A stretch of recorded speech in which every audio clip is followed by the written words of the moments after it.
Don't move. Not one more step. I'm standing still. You expect me to believe this is your house in this neighborhood with these homes? You think I'm just going to nod and walk away? I bought it. My name's on the I've been patrolling this street for years. I know the families here. I know the cars. I know the... At 2:47 p.m. on a Saturday afternoon in a quiet cul-de-sac in the Maplewood Estates subdivision, two police officers pinned a black man face down on his own front lawn. He was wearing gym shorts and a faded navy t-shirt. His wrists were cuffed behind his back, pressed into the grass hard enough to draw blood. His name was on the mailbox 10 feet away. His military ID was on the kitchen counter just inside the front door, and his 7-year-old daughter stood in that doorway, screaming for her father, while an officer blocked her path with an outstretched arm. The man on the ground was Senior Chief Darnell Carter, an active-duty Navy SEAL with 17 years of decorated Special Operations service. He had survived combat deployments most people would never read about. He had carried wounded teammates through enemy fire. He had earned commendations that filled an entire drawer in his home office. And now he was face down on the lawn he mowed every Sunday morning, bleeding from the wrists, while his daughter begged strangers to stop hurting him. The neighbor who made the call stood on her porch 15 yards away, arms crossed, lips pressed together in a thin, satisfied line. She watched the scene like someone watching a plan come together. She had no idea what she had just set in motion. Before we go any further, comment where in the world you're watching from, and make sure to subscribe because the next story is one you don't want to miss. Senior Chief Darnell Carter was 39 years old. He had spent more than half his life in uniform, 17 years in naval special warfare, rotating between combat deployments, advanced training cycles, and the rare stretches of quiet at home that never lasted long enough. He had been awarded the Bronze Star, 2 Navy and Marine Corps Commendation Medals, and a Purple Heart he never talked about. His record was spotless. His reputation within his unit was simple. Darnell gets it done and keeps his people alive. 6 months earlier, he had purchased a 4-bedroom home in Maplewood Estates, a clean, tree-lined subdivision on the west side of the city. It was the kind of neighborhood with trimmed hedges, American flags on porches, and block parties in the summer. He had chosen it for one reason: his daughter, Zoe. She was 7, bright, fearless, and the only person in the world who could make him laugh until his chest hurt. Her mother, Darnell's wife, had passed from cancer 2 years prior. Since then, it had been just the two of them. Every morning followed the same rhythm. Darnell woke at 500, ran 3 miles through the neighborhood while the streets were still dark, then came home to make breakfast. Eggs, toast, fruit. Zoe always wanted pancakes. He gave in on Saturdays. By the time she was up, the kitchen smelled like syrup and coffee, and for a few hours, the world felt like something other than a mission. But the neighborhood had not welcomed them, not openly, not with slurs or signs. It was quieter than that. It was the way conversations stopped when he walked past, the way no one introduced themselves in the first month, the way HOA notices appeared on his door about the height of his grass 2 days after he moved in, while lawns on either side of him went untouched. And then there was the woman next door. Karen Whitfield was 58 years old and had lived on Maplewood Drive for 22 years. She was retired from an office management position at a local insurance firm and had appointed herself the unofficial coordinator of the Neighborhood Watch, a role no one had asked her to fill and no one had the energy to challenge. She knew every car that belonged on the street, every dog walker's schedule, every trash can that stayed out too long. She kept a spiral notebook on her kitchen counter where she logged anything she considered out of place. A van parked too long, an unfamiliar face on the sidewalk, a garage door left open past dark. Her husband Gerald, 61, was a quiet man who read the paper in his recliner and agreed with whatever Karen said, not because he believed it, but because disagreeing cost more energy than it was worth. He never questioned her calls, never asked her to stop, never once walked across the yard to introduce himself to the new neighbor. Karen had opposed the sale of the house from the beginning. Before Darnell had even moved in, she had written 3 emails to the HOA board expressing concerns about maintaining neighborhood character and preserving community standards. She never used the word race. She didn't have to. In the 6 months since Darnell moved in, Karen had called the police 8 times in connection with his property. Once for a plumber's van she didn't recognize, once for a friend of Darnell's who sat in a parked car for 10 minutes waiting to be let in, once for an Amazon delivery driver who walked to the side gate. Every call was logged by dispatch. Every call resulted in no violation, no arrest, no crime. But Karen kept calling, and she kept writing in her notebook. Times he left, times he returned, how many lights were on at night, whether the garage was open or closed. She watched his house the way a person watches something they believe doesn't belong. That Saturday afternoon, Darnell was in his open garage assembling a basketball hoop he had ordered for Zoe's birthday. The box was spread across the driveway, parts and bolts laid out on a towel, instructions pinned under a wrench. He had a small speaker playing music on the workbench and a glass of water beside it. Zoe was inside watching cartoons, checking through the window every few minutes to see how the hoop was coming along. It was the kind of scene that played out in driveways across the country every weekend. A father building something for his kid. Nothing more. But from her kitchen window, Karen Whitfield saw something different. She saw a black man in her neighbor's garage with tools and open boxes. She watched for less than 2 minutes before picking up her phone and dialing 911. The call was recorded. Her voice was calm, steady, almost rehearsed. She told the dispatcher there was a suspicious black male who appeared to be breaking into a garage at the address. She paused, then added that he could be armed and that she believed there was a child inside the house who might be in danger. Every word was chosen. The mention of a weapon guaranteed an elevated response. The mention of a child in danger ensured officers would arrive fast and arrive aggressive. She never once mentioned the possibility that the man might live there. She never said he was her neighbor. She never described the basketball hoop parts spread across the driveway or the music playing from a small speaker. She described a threat. A black man, possibly armed, near a child. And then she hung up and walked to her porch to wait. Within 4 minutes, dispatch sent 2 patrol units to the address. The call was flagged as a priority, and 2 officers were already reaching for their car doors before Karen had even sat down in her porch chair. The call went out at 2:43 p.m. 2 patrol units were dispatched to Maplewood Drive on a priority response. The dispatcher's notes read, "Suspicious male, possibly armed, child possibly in danger."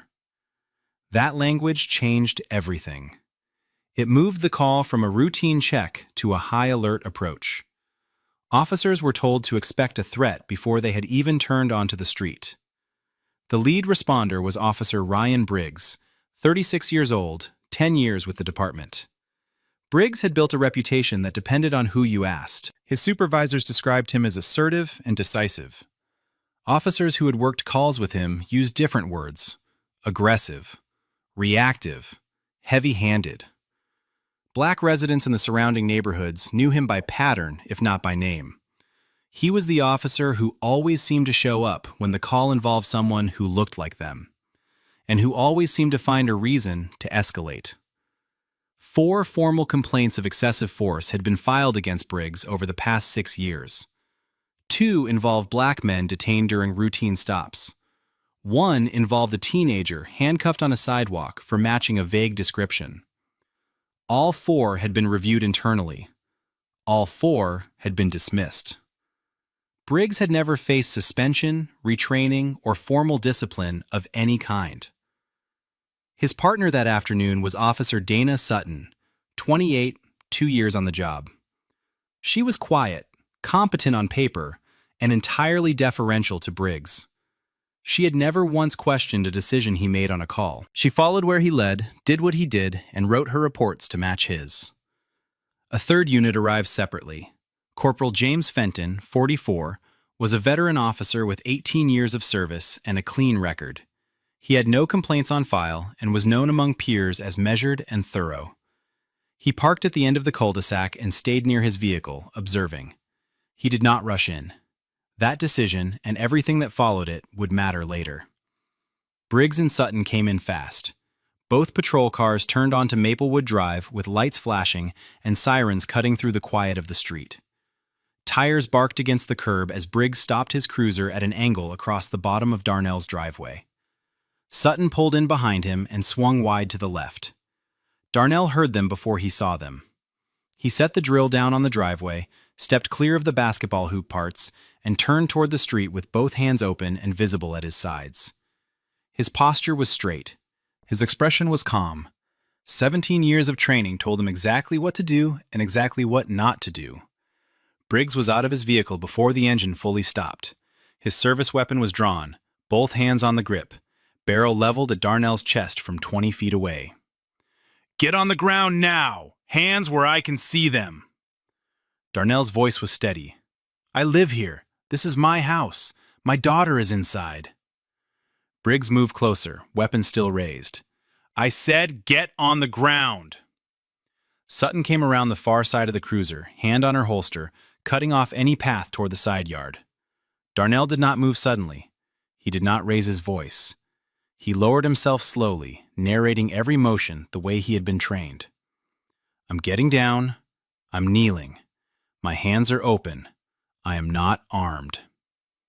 His knees touched the driveway, then his palms, then the grass at the edge of the lawn. And as Briggs closed the distance with his weapon still drawn, the front door opened. Zoe stood in the doorway in a pink t-shirt and shorts, her eyes wide, her small body frozen for 1 second before the scream came. "Daddy!" Sutton turned and moved toward the door, arm extended. "Get back inside, now!" Zoe didn't move. She screamed again, louder, reaching for her father. Across the street, a man named Victor Langley stepped off his porch, phone already raised and recording. He didn't say a word. He just held the camera steady and let it capture what was happening on Darnell Carter's front lawn. Briggs closed the distance in 3 steps. He grabbed the back of Darnell's neck and drove him forward, forcing his face into the grass. Darnell didn't resist. His arms stayed wide, palms open, fingers spread. Briggs dropped his knee into the center of Darnell's back and pressed down with his full weight. The air left Darnell's lungs in a sharp exhale. "I am not resisting," Darnell said through clenched teeth. "I live here. Please check my ID." Briggs pulled Darnell's wrists together behind his back and snapped the cuffs on hard, metal biting into skin. He yanked them tight, 1 extra click past what was necessary. Then he leaned down, his mouth close to Darnell's ear. "Stop talking."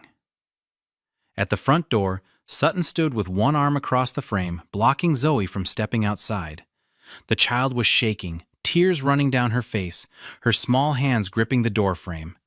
"Daddy! Let go of my daddy!" Sutton didn't bend down, didn't soften her voice. "Get inside, now. Close the door." Zoe didn't close the door. She stood there screaming, 7 years old, watching her father pinned to the ground by a man with a badge and a knee on his spine. Karen Whitfield walked slowly to the edge of her yard. She stood just past her property line, arms folded, watching the scene with an expression that held no alarm and no concern. She said nothing. Briggs searched Darnell's pockets roughly. Gym shorts, no wallet, no weapon, no contraband, nothing. Darnell's voice stayed controlled. "My military ID is on the kitchen counter. My name is on the mailbox. You can check both right now." Briggs didn't look at the mailbox, didn't glance at the front door. He leaned back on his knee and said, "People like you always have a story." From across the street, an older black couple stepped onto their porch.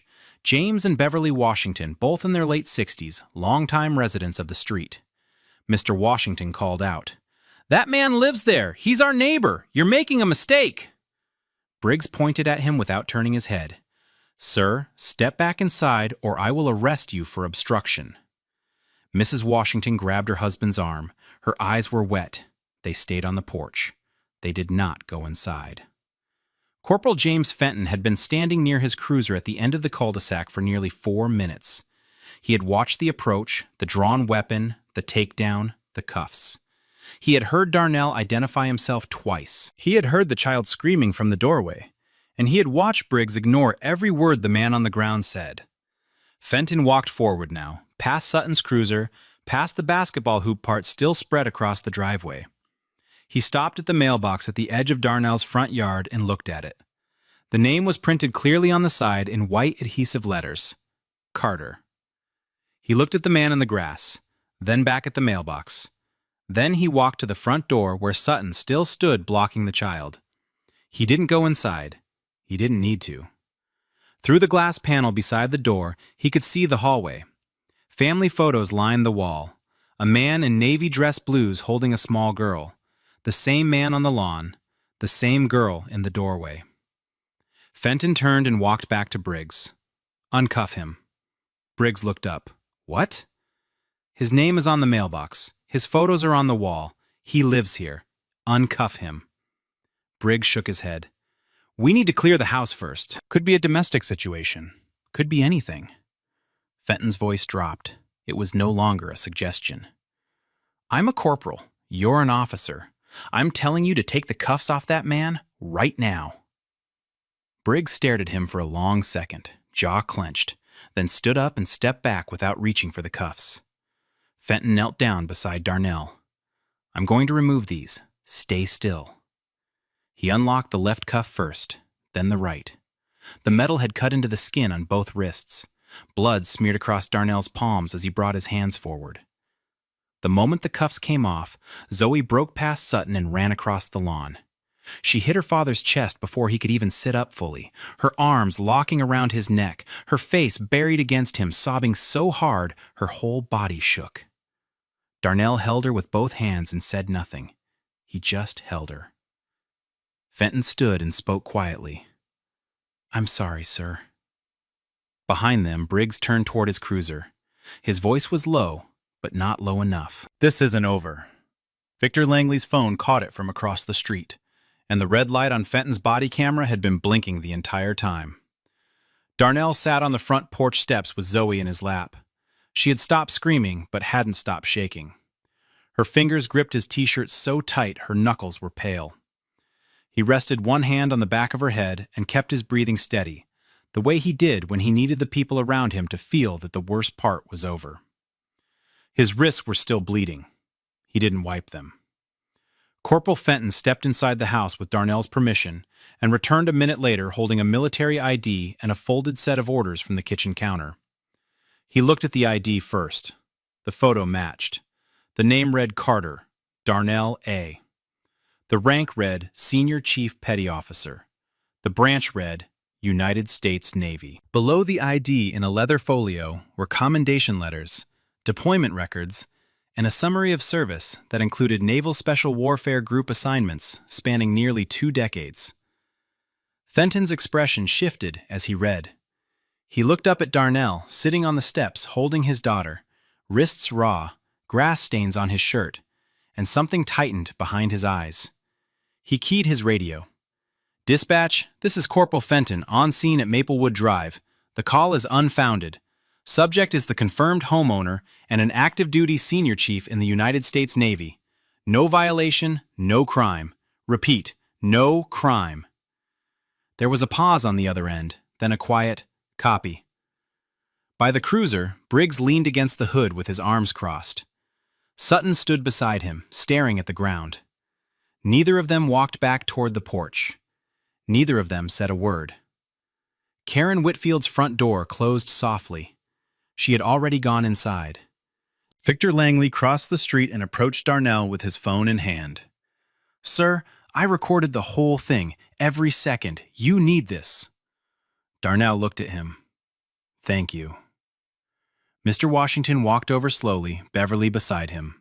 His voice was low but firm. She's done this before. To us. To the family who looked at this house before you bought it. They were a young Latino couple. She called the police on them during the open house. They didn't make an offer. Darnell looked at the Whitfield house. The blinds were closed. Beverly Washington added quietly, Every black or brown person who steps foot on this street, she calls. Every single one. It's been years. Darnell said nothing. He just held Zoe tighter and looked at the blood drying on his wrists. Darnell carried Zoe inside and locked the front door.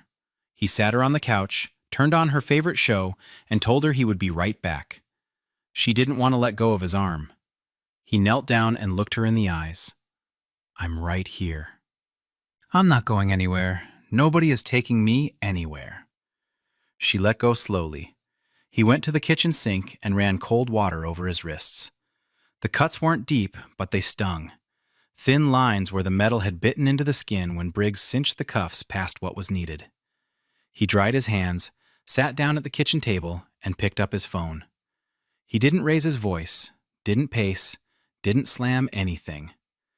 He called his commanding officer at Naval Special Warfare Command and reported what had happened in clear, precise language, the way he would report a mission debrief. The stop, the drawn weapon, the knee, the cuffs, the language, his daughter in the doorway. The CO listened without interrupting. When Darnell finished, the CO said 2 words: "Stand by." Within the hour, Naval Special Warfare Command Legal was notified and opened a file. NCIS received a formal referral and began a preliminary inquiry into the use of force against an active-duty Special Operations Service member on domestic soil.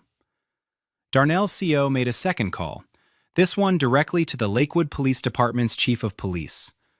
The conversation was short. The tone was not friendly.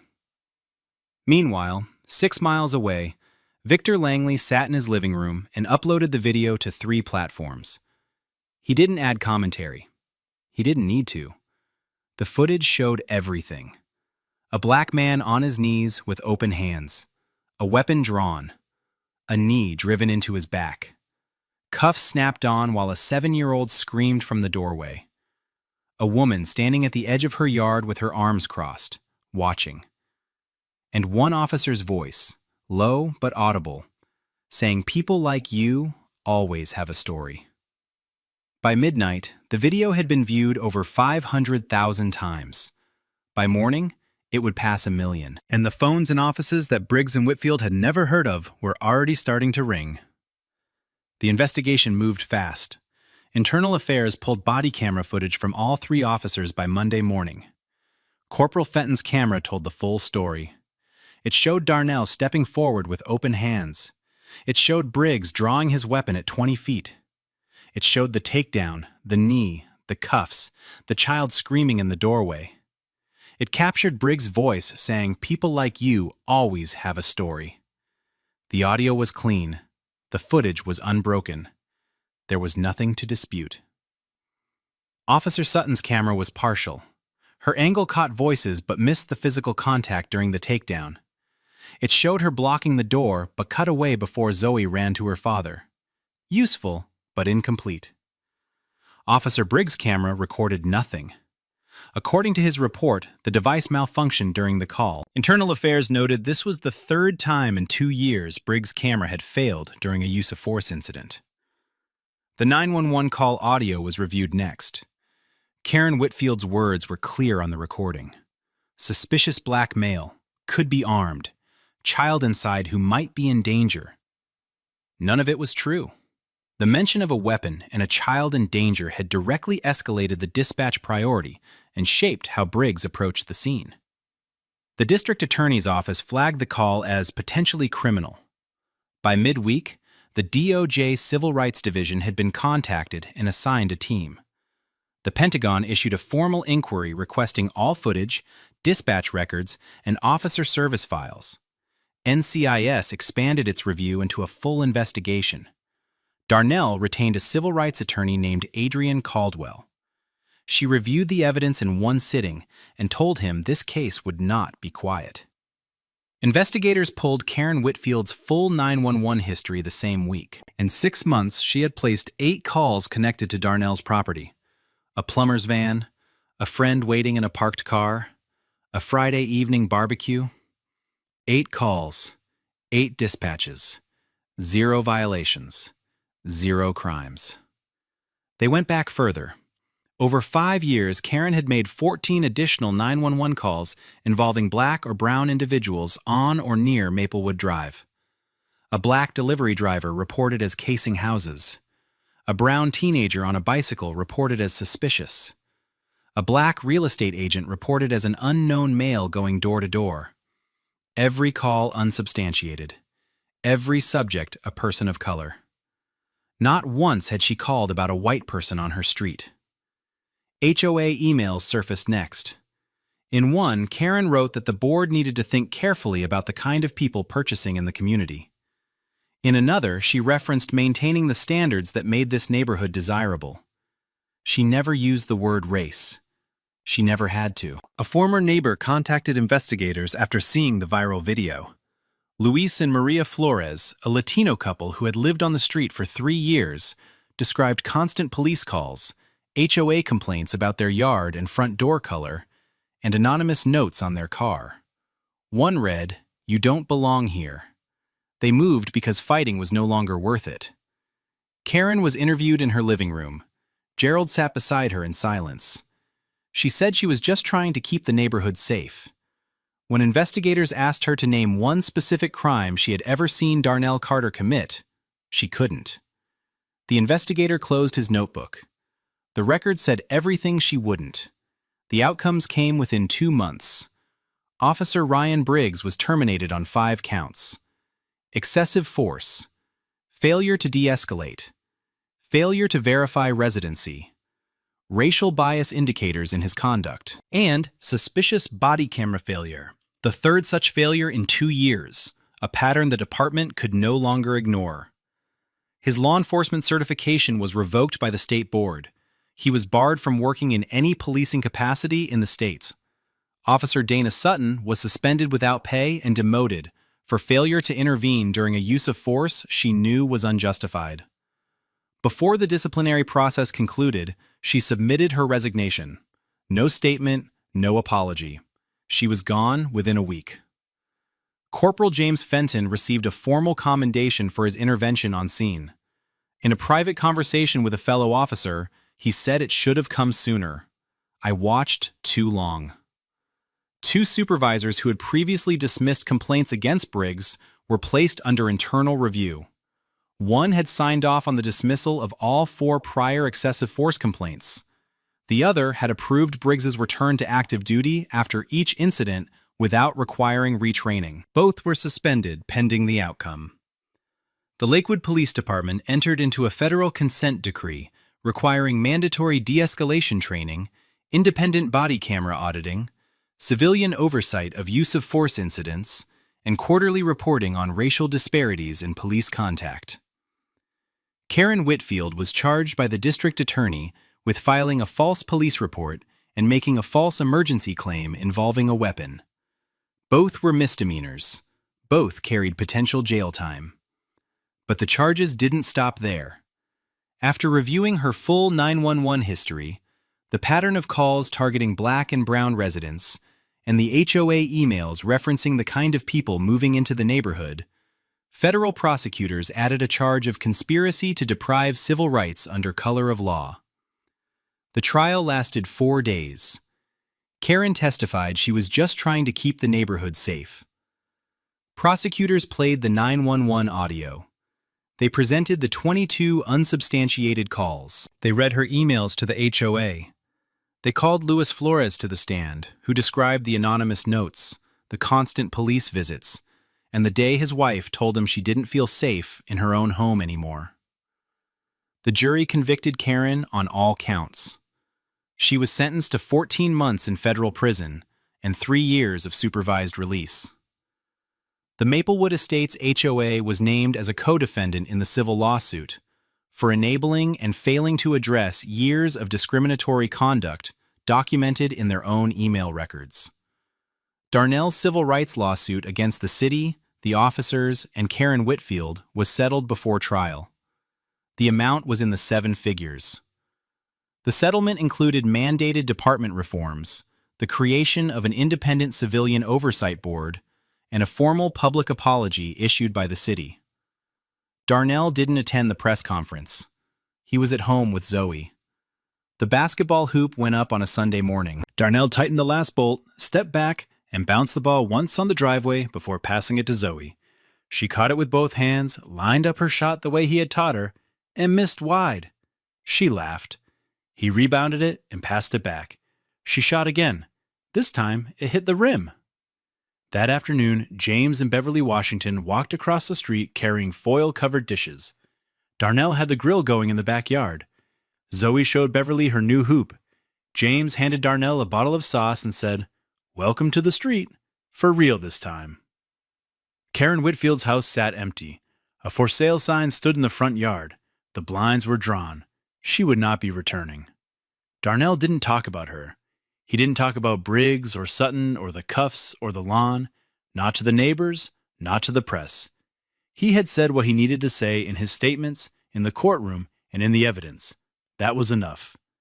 He used a portion of the settlement to establish a legal defense fund for victims of racially motivated false police reports. People who had been swatted, targeted, and terrorized by neighbors who weaponized 911 and knew exactly what they were doing.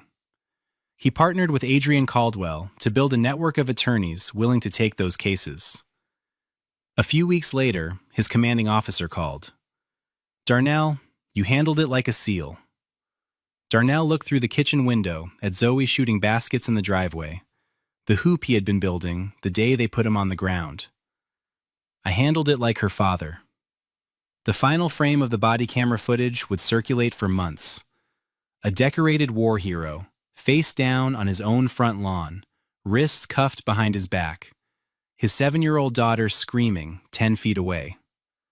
Underneath it, in every article, every training bulletin, every courtroom exhibit, the same words appeared.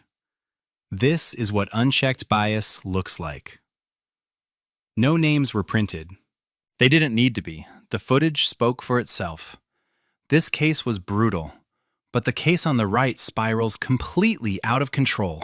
You expect me to believe you live here? Yes, this is my house. My ID is in my back pocket. Yeah? Funny how nobody around here knows you. I just moved in this morning. You don't just move in here, not without someone noticing. My daughter is inside. She's Then maybe you should have thought about that before trying. At 11:47 a.m. on a Saturday morning in the gated community of Prescott Ridge, a white woman dialed 911 and reported a break-in in progress. She described the suspect as a black female, acting erratic, possibly armed, moving boxes out of a residence on Wyndham Lane. She used the phrase, "she doesn't belong here," twice during the call. Police arrived 7 minutes later with lights, sirens, and weapons drawn. The woman they surrounded on the front lawn was not a burglar. She was Judge Denise Ayanna Carter, newly appointed to the United States District Court for the Western District of North Carolina, confirmed by the Senate just 3 weeks earlier. She was carrying a box of her daughter's books. Her 10-year-old, Naomi, was watching from inside the house through the living room window. Within minutes, Denise was face down on her own freshly laid sod, wrists cuffed behind her back, a knee pressed into her spine, while her daughter screamed from behind the glass. The 911 caller watched from her porch with her arms crossed. She never flinched. What none of them knew yet, not the caller, not the officers, not the HOA president who had quietly made this neighborhood her personal checkpoint, was that within 72 hours, federal investigators would be pulling phone records, body cam footage, and HOA emails. Careers would be destroyed, criminal charges would be filed, and the woman they had just put on the ground would be sitting on the federal bench, presiding over the very type of case they had just created. Prescott Ridge sat 6 miles outside Charlotte, North Carolina, behind a stone wall and a wrought iron gate that opened only with a resident code or a guard's approval. The home started at $1.2 million. The lawns were edged weekly by contracted crews who were let in through the service entrance and expected to leave by 4 p.m. There was a clubhouse, a private pool, and a quarterly newsletter that featured recipes, landscaping tips, and reminders about community standards. On paper, it was one of the most desirable neighborhoods in the region. In practice, it had never had a black homeowner. Not once in 26 years. That wasn't an accident. It was a culture. The Homeowners Association, led by its long-serving president Karen Langford, 58, a retired real estate broker with a firm smile and a tighter grip on the neighborhood than any board member before her, had spent years building an invisible fence far more effective than the iron one at the entrance. Under her leadership, police had been called to Prescott Ridge 14 times in the past 3 years for suspicious individuals. Every single one involved a person of color. A black landscaper was questioned for 25 minutes while his white employer watched from her porch without saying a word. A Latino delivery driver was followed by a resident in an SUV from the gate to his stop and back again. A black real estate agent showing a listing to a qualified buyer was held at the gate for 40 minutes while Karen personally called the listing office to verify authorization. None of these incidents were ever formally reported. None were challenged. No one filed a complaint because no one in Prescott Ridge saw a problem. That was the neighborhood Judge Denise Ayanna Carter had just moved into, and it was the neighborhood that was about to learn what happens when the person you try to push out has the full weight of the federal government behind her. Denise Ayanna Carter was not born into the world that Prescott Ridge represented. She grew up in Sandtown, Winchester, one of Baltimore's poorest neighborhoods, in a 2-bedroom apartment with her mother Gloria and 2 younger siblings. Gloria worked double shifts as a hospital custodian and still couldn't always make rent. There were nights the power went out. There were weeks groceries ran thin. But Gloria Carter had one rule that never bent. You will study. You will read. You will become something they can't take from you. Denise listened. She graduated valedictorian from a public high school with a crumbling gymnasium and no AP courses. A full scholarship took her to Spelman College. Another took her to Howard University's School of Law, where she graduated top of her class. She clerked for a federal appellate judge on the Fourth Circuit, then joined the Department of Justice as a civil rights prosecutor. For 12 years, she built cases against police departments that profiled, brutalized, and discriminated. She prosecuted officers who used badges as weapons. She sued housing authorities that redlined black families out of neighborhoods exactly like Prescott Ridge. She knew the law. She knew the patterns. She knew how power worked when no one was watching. When the president nominated her to the federal bench, she became one of the youngest black women ever appointed to a U.S. District Court. The Senate confirmed her, 58-42. She purchased the house on Wyndham Lane because she wanted her daughter, Naomi, to grow up somewhere safe, with good schools and open space. That Saturday morning, wearing jeans and a Howard University sweatshirt, she carried boxes from a moving truck into her new home. She had no idea her neighbor was already watching. Karen Langford had seen the moving truck pull onto Wyndham Lane at 9:15 a.m. She noticed it from her kitchen window while pouring her second cup of coffee. When a black woman stepped out of the cab and began unloading boxes, Karen set the cup down and didn't pick it up again. She watched for 20 minutes.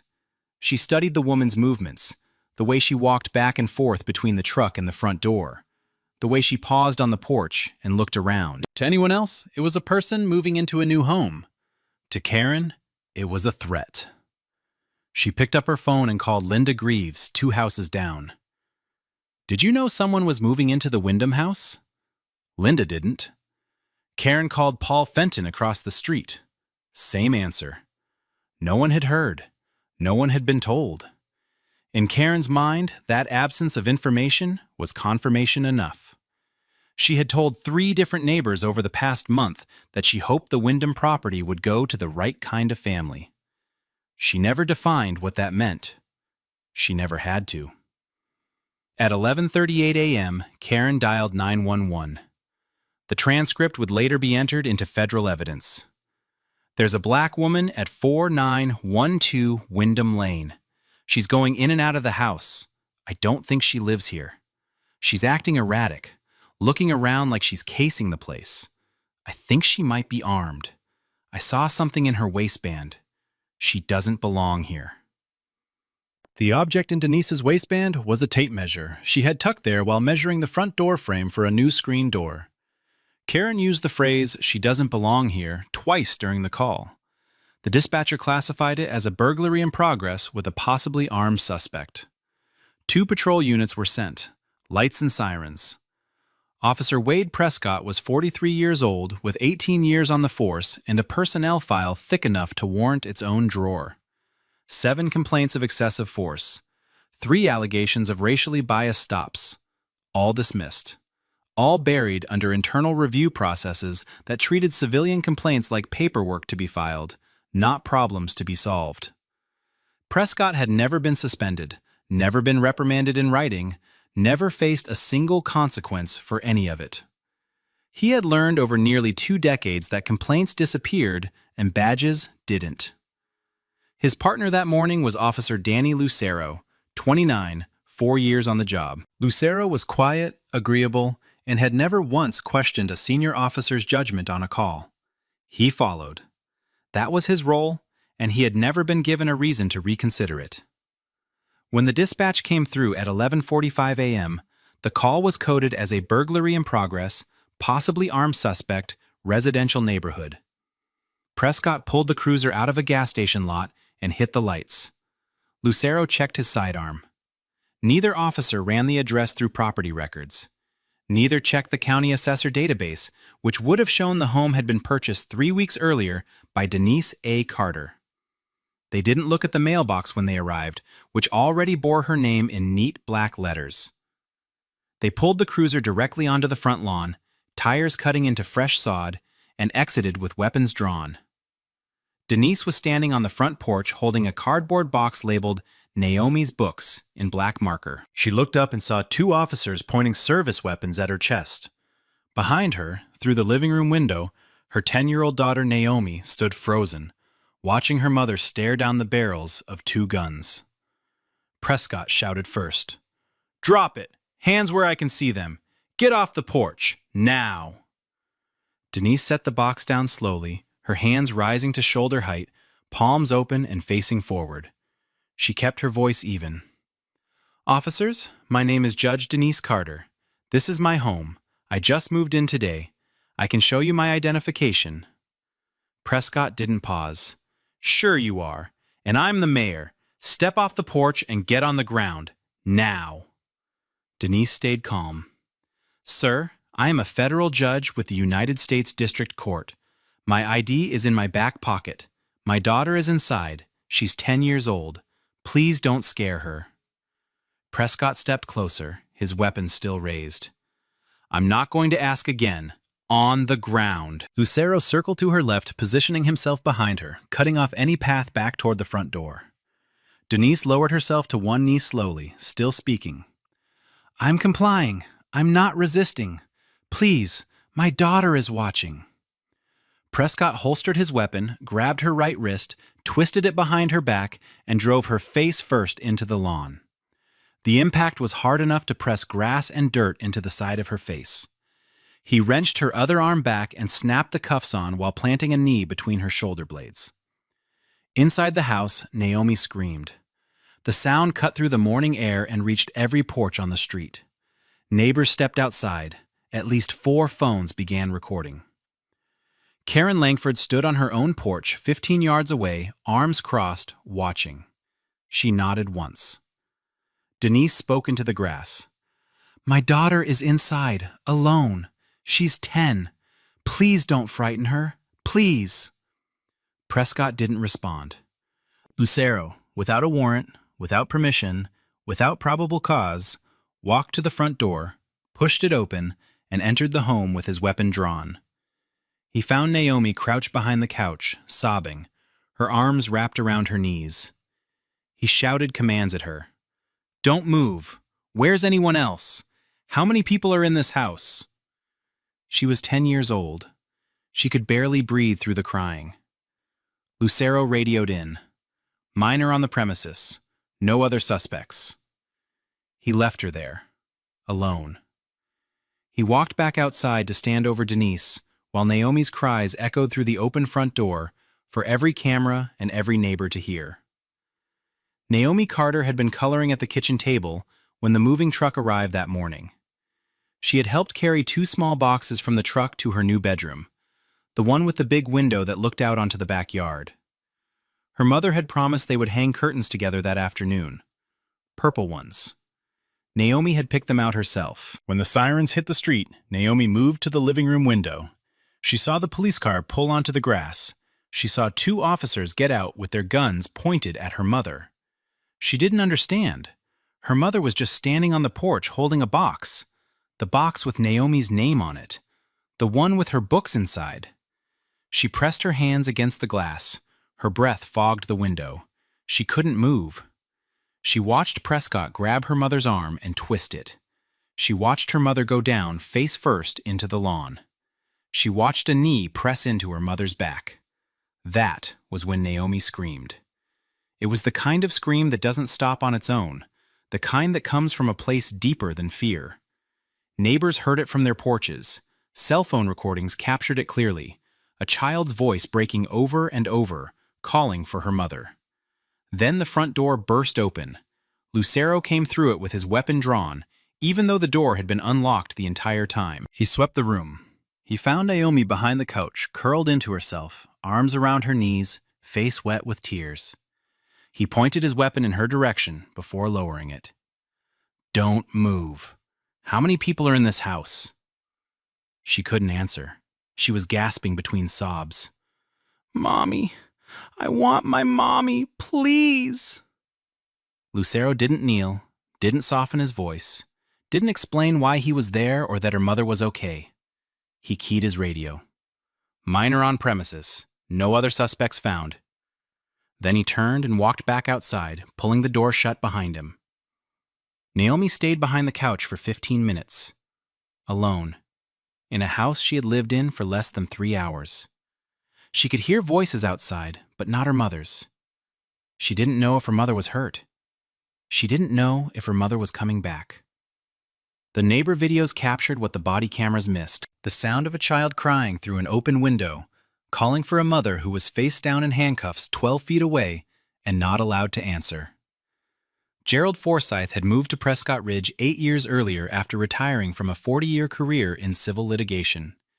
He was 72, white-haired, and had spent most of his adult life in courtrooms. He knew what lawful procedure looked like, and he knew what he was watching from his porch was not it. He had introduced himself to Denise that morning when the moving truck arrived. They had talked for a few minutes. She mentioned she was a judge. He had helped carry a box to the porch. When the officers arrived and put her on the ground, Forsyth didn't hesitate. He walked across the lawn, steady and deliberate, and stopped 6 feet from where Prescott stood over Denise. "Officers, you are making a serious mistake." Prescott barely looked at him. "Sir, step back. This is a police matter." Forsyth didn't move. "This woman is the homeowner. Her name is on the mailbox. Her deed is inside. I have her identification right here." He held up Denise's wallet and a manila folder with the closing documents she had asked him to grab from the kitchen counter. Prescott glanced at the wallet, then back at Forsyth. "We'll handle verification. Step back." Forsyth's voice hardened. "I've known this woman for 2 hours, and I already pulled up her Senate confirmation on my phone." He held the screen up, showing a news article with Denise's photograph in the headline. "She was confirmed by the United States Senate 3 weeks ago. You are handcuffing a sitting federal judge on her own property." Prescott's jaw went slack for half a second. His eyes moved from the phone screen to Denise's face, still pressed against the grass. The photo matched. The name matched. Lucero, standing behind them, went pale. His hand dropped from his belt. For the first time since they had pulled onto the lawn, neither officer moved. Neither spoke. Forsyth lowered the phone. "I suggest you uncuff her immediately and call your supervisor before this gets worse than it already is." Prescott did not uncuff her. He did not apologize. He did not check her ID. Instead, he reached for his radio and keyed the mic. "Dispatch, this is Unit 14. I need a sergeant at 4912 Wyndham Lane. Possible misidentification. Requesting guidance." Denise lay still in the grass, wrists locked behind her back, listening to the man who had just slammed her to the ground ask someone else what to do next. Sergeant Rita Bowman pulled up to 4912 Wyndham Lane 6 minutes after Prescott's radio call. She was 48, a 22-year veteran of the department, and the kind of supervisor who didn't need to raise her voice to make a room go quiet. She stepped out of her cruiser, scanned the scene, and understood immediately that something had gone very wrong. A black woman in handcuffs on a freshly sodded lawn, a moving truck in the driveway, neighbors with phones out, a child's muffled crying from inside the house.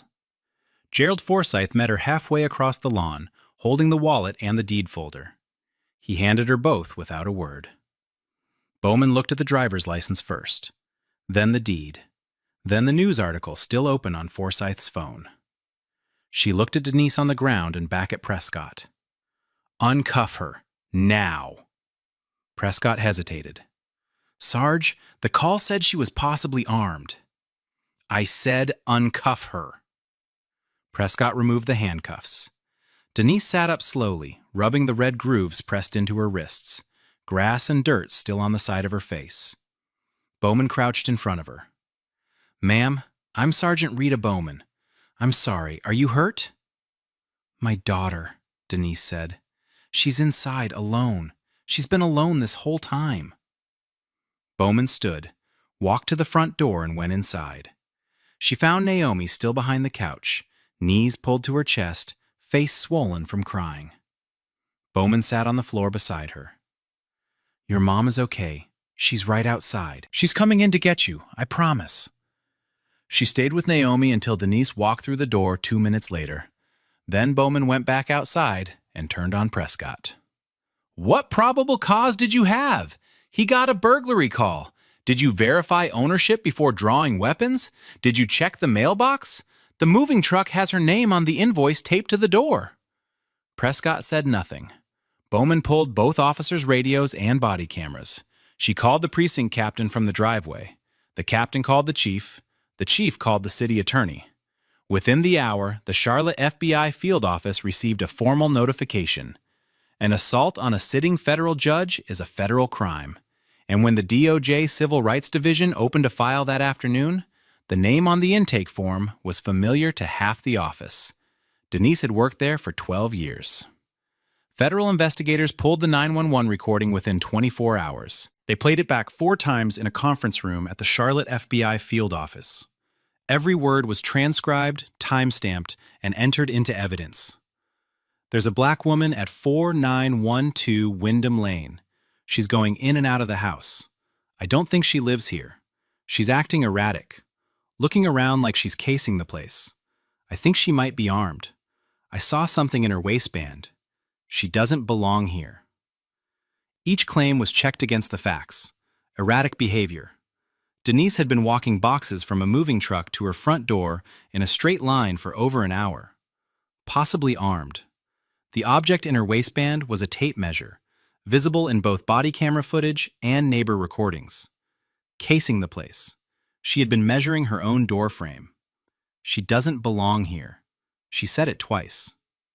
Investigators then pulled Karen Langford's history with the department.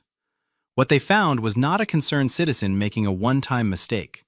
It was a pattern. 14 calls to police in 3 years. Every single one about a non-white person in the neighborhood. A black landscaper working a scheduled job. A Latino FedEx driver making a delivery. A biracial couple touring a house for sale. All unfounded. All logged. All ignored. Then the HOA email surfaced. Karen had used her position as president to coordinate what investigators would later describe as a neighborhood surveillance network targeting people of color. One email to the board read plainly, "We need to protect the character of this community before it changes." Another instructed residents to report anyone who doesn't look like they live here and let the police sort it out. Federal prosecutors determined that Karen's 911 call was not a misunderstanding. It was a fabrication.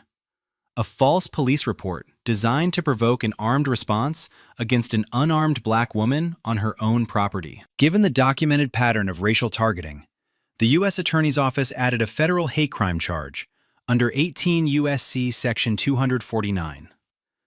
Karen Langford was arrested on a Tuesday morning, walked out of the same gated entrance she had guarded so carefully, and placed in the back of a federal vehicle.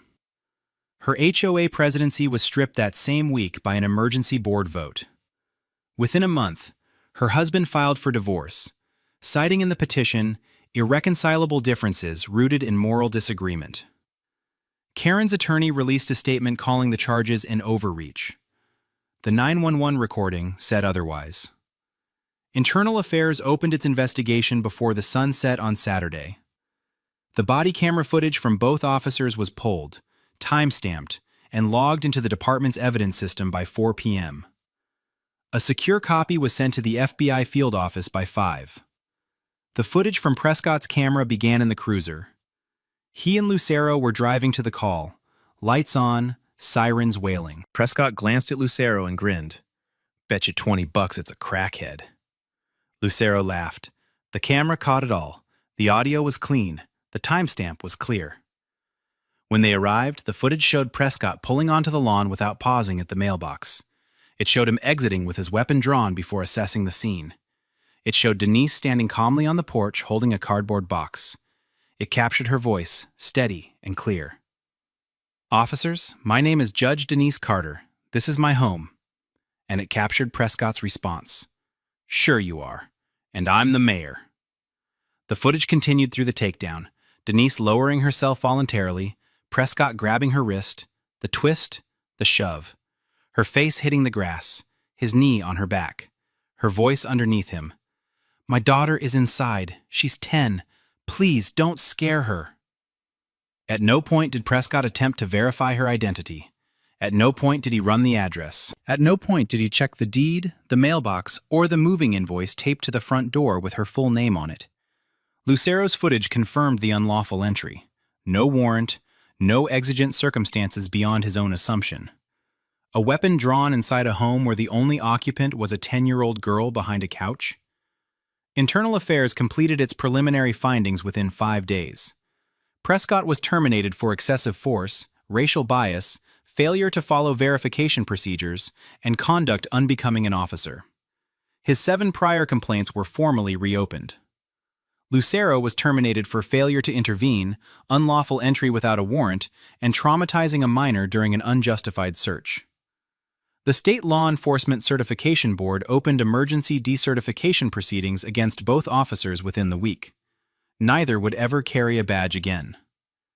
Federal prosecutors convened a grand jury to weigh criminal charges: assault on a federal official, deprivation of civil rights under color of law, conspiracy. The evidence was already in hand. Their own cameras had provided it. The neighbor videos hit the internet by Saturday evening. By Sunday morning, they had been viewed over 2 million times. The image that spread fastest was a still frame pulled from Gerald Forsyth's phone. It showed Denise Carter face down on her own lawn, wrists cuffed behind her back, a white officer's knee between her shoulder blades, while a cardboard box labeled Naomi's Books lay on its side 2 feet away. The caption someone added before sharing read simply, "She's a federal judge. This is her house." That image became the front page of 4 national newspapers by Monday. Cable news ran the story on every cycle. The phrase, "She doesn't belong here," trended for 3 consecutive days. Charlotte erupted. Protests formed outside the police precinct within 48 hours. Not riots, not chaos. Organized groups of citizens holding signs and standing in silence. Teachers, attorneys, doctors, parents with their children. They didn't chant. They held printed screenshots of the body camera footage and the 911 transcript. That silence was louder than any slogan. The mayor held a press conference Monday afternoon. He called the incident deeply troubling and promised a full and transparent review. Civil rights organizations rejected the language immediately. Deeply troubling was what politicians said when they wanted to sound concerned without committing to action. They demanded structural reform, independent oversight, a complete audit of every police call made to Prescott Ridge in the past decade. Investigative reporters delivered that audit before the city could. They pulled public records and discovered that Prescott Ridge had generated 47 police calls about suspicious people of color in 5 years. Every single one was unfounded. Not a single arrest, not a single crime confirmed. 47 calls. 47 people stopped, questioned, followed, or confronted for the crime of being non-white in a wealthy neighborhood. The police chief was asked during a live interview whether he had been aware of the pattern. He hesitated for 4 seconds before answering. That pause was clipped and reshared more than the interview itself. By Wednesday, 3 city council members had publicly called for his resignation. The city attorney's office began preparing for a lawsuit it knew was coming and knew it could not win. The evidence was already public. The body cameras had made sure of that.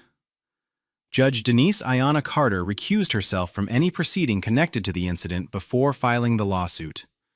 She would not sit in judgment of her own case. She would let the system she had spent her career building do its work. Her attorneys filed the complaint in the United States District Court for the Western District of North Carolina on a Thursday morning. The defendant list was long. The City of Charlotte. The Charlotte-Mecklenburg Police Department. Officer Wade Prescott. Officer Danny Lucero. Karen Langford. The Prescott Ridge Homeowners Association. The allegations filled 64 pages. Unlawful arrest, excessive force, racial profiling, Fourth Amendment violations, assault on a federal official, unlawful entry of a private residence without a warrant, intentional infliction of emotional distress on a minor, conspiracy to deprive civil rights under 42 U.S.C. Section 1983, failure to train, supervise, and discipline officers with documented histories of misconduct. The section on Naomi ran 11 pages. Her therapist, Dr. Renee Whitmore, submitted a sworn declaration describing the damage. Naomi had developed recurring nightmares in which officers broke down her door. She refused to be in any room alone. She flinched at sirens. She asked her mother every morning before school whether police would come to their house again. Dr. Whitmore described it as acute trauma consistent with a child who had been made to believe her parent was being taken from her by force. She was 10 years old. The lawsuit also included a class action component. 47 people of color had been wrongfully targeted by police calls originating from Prescott Ridge over the past 5 years. Each had been stopped, questioned, detained, or forced to leave based on nothing but their appearance. Their names were added to the complaint. Their experiences were documented. They were no longer isolated incidents. They were a pattern. Discovery broke the case open further. Internal police emails showed that supervisors had been aware of the volume of calls from Prescott Ridge for years. One captain had written to a lieutenant 18 months earlier. "We're getting a lot of calls from that gated community. Same type every time. Unfounded." The lieutenant's response was 3 words: respond and document. No investigation was opened. No pattern analysis was conducted. No one asked why every single call involved a person of color. The city's legal team reviewed the body camera footage, the 911 recording, the emails, the class action filings, and the therapist's declaration. Their recommendation to the city council was unanimous and immediate. Settle. Do not take this to trial. You will not win. The settlement was reached 5 months after the lawsuit was filed. The Carter family received $1.8 million in damages. The 47 class action plaintiffs shared an additional $600,000 compensation fund, with individual amounts determined by the severity of each incident. But the money was not the center of the agreement. The mandated reforms were. The city agreed to establish an independent civilian oversight board with full investigative authority over police misconduct complaints. Mandatory verification protocols were implemented for all property-related calls, requiring officers to confirm ownership records, check identification, and make visual assessments before any use of force. Quarterly demographic audits of all police interactions would be conducted and published publicly. The entire department would undergo retraining in implicit bias, de-escalation, and constitutional rights. Body camera compliance would be enforced with a zero-tolerance policy.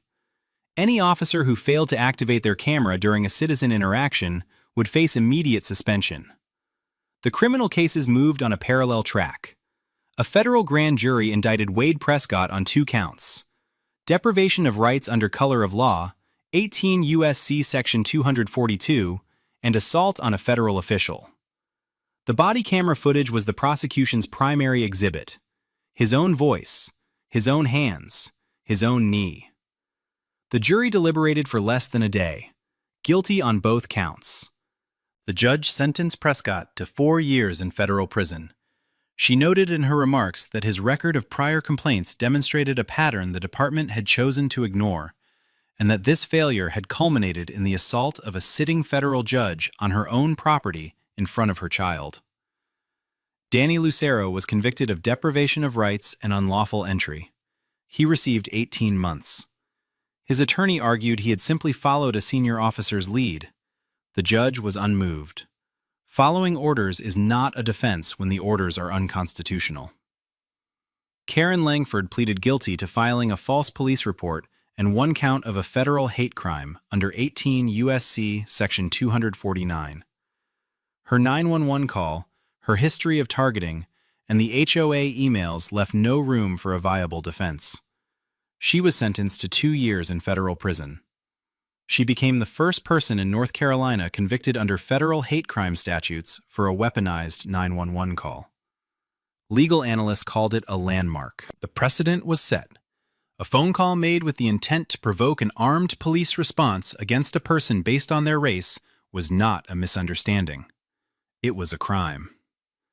1 month after the settlement, Judge Denise Ayanna Carter walked into the Charles R. Jonas Federal Building in Charlotte, wearing her judicial robes for the first time. Naomi held her hand. A U.S. Marshal opened the door to her chambers. On her desk sat a drawing Naomi had made during therapy. 2 figures holding hands in front of a house with purple curtains. Denise placed it next to her nameplate and sat down. Her first case that week was a housing discrimination complaint. A black family alleged they had been systematically excluded from a rental property based on race. Denise ruled with a precision her colleagues described as measured but unmistakable. She never referenced her own experience from the bench. She didn't need to. Naomi was still seeing Dr. Whitmore twice a week. The nightmares came less often now. She had made a friend on the street, a girl named Lily, whose family had moved in after the case made national news. They rode bikes in the cul-de-sac where the cruiser had torn up the lawn. New sod covered the tire marks. Karen Langford's house sat empty, a for sale sign in the yard, curtains drawn, no offers. The HOA was dissolved and reformed under new bylaws prohibiting discriminatory reporting. A bronze plaque was installed at the neighborhood entrance. This community welcomes all residents equally. Denise used part of the settlement to establish the Carter Justice Initiative, a nonprofit providing free legal representation to victims of racially motivated false police reports. In its first year, the foundation took on 23 cases across 3 states. She never spoke publicly about what happened on her lawn. When a reporter asked off the record how she felt, she said only this: "I didn't need them to believe I was a judge. I needed them to treat me like a citizen." That should have been enough. They tried to tell her she didn't belong. She belonged more than any of them knew. This case was brutal, but the case on the right spirals completely out of control. Don't sit there acting confused. You expect me to believe this is your vehicle? It is registered to me. You verified that. Registered doesn't mean earned. Cars like this don't just land in the hands of someone like you without something shady behind it. Am I being charged with a crime? No. At 9:47 on a quiet Sunday morning along Meridian Boulevard in Crestwood, a matte black Lamborghini Urus rolled through a green light at the intersection of Walnut and 5th. The driver signaled, changed lanes, and continued at exactly the posted speed limit.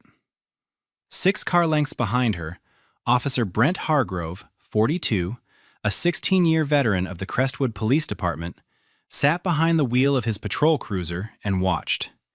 His dash cam was running, his body camera was active. Both would later confirm what happened next. Hargrove followed the Lamborghini for 6 full blocks. He didn't activate his lights. He didn't run the plates. He just followed, watching, waiting for something he could use. At the 7th block, he hit the sirens. He called it in as a suspicious vehicle, possible stolen, and noted a failure to signal during a lane change. The dash cam would later show the signal blinking clearly, 3 full seconds before the merge. The driver, who pulled over without hesitation, placed both hands on the steering wheel and waited calmly for the officer to approach, was federal judge Geneviève Okafor-Laurent. She was 53 years old, a sitting judge on the United States Court of Appeals for the Fourth Circuit, and one of the most respected jurists in the federal system. She was on her way home from visiting her elderly mother across town.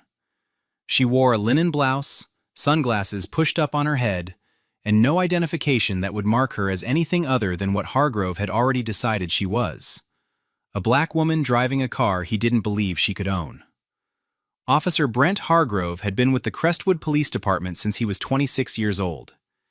In that time, he had accumulated 31 civilian complaints, the overwhelming majority filed by Black and Latino residents. The complaints described a pattern that never changed: pretextual stops, aggressive questioning, searches conducted without consent or probable cause, property seized and never returned. Hargrove had earned a nickname in the neighborhoods he patrolled most heavily. Residents called him the Collector. Not because he collected evidence, but because he collected belongings. Cash pulled from wallets during traffic stops, jewelry removed during pat-downs and logged as potential proceeds of criminal activity, electronics confiscated under civil asset forfeiture statutes that allowed police to take property without ever filing charges. Over the past 5 years alone, Hargrove had seized more than $340,000 in cash and personal property from citizens. Almost none of those seizures led to arrests. Almost none of that property was ever returned. 2 prior cases involving allegations of planted evidence had been quietly settled by the city before reaching trial. Internal Affairs had reviewed his file multiple times and closed every investigation without action. His supervisors described him in evaluations as assertive and proactive. The police union representative, a man Hargrove met for drinks twice a month, had personally intervened to block 3 separate disciplinary recommendations. Younger officers who questioned his methods were told to mind their own calls. Those who pushed further were transferred. Hargrove operated with the confidence of a man who had never once been held accountable. And on this Sunday morning, with his lights flashing behind a Lamborghini Urus on Meridian Boulevard, he had no reason to believe that was about to change. Judge Geneviève Okafor-Laurent was not the kind of person who announced herself. She never had been. Her father, Chukwemeka Okafor, came to the United States from Lagos in 1974 with $200 and a work visa.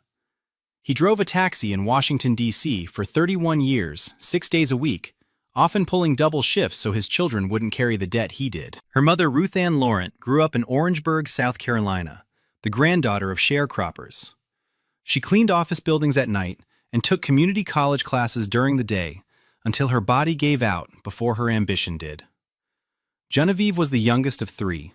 She earned a full scholarship to Howard University, graduated summa cum laude, and was accepted to Yale Law School, where she was one of 9 black women in her class. She clerked for a Supreme Court justice.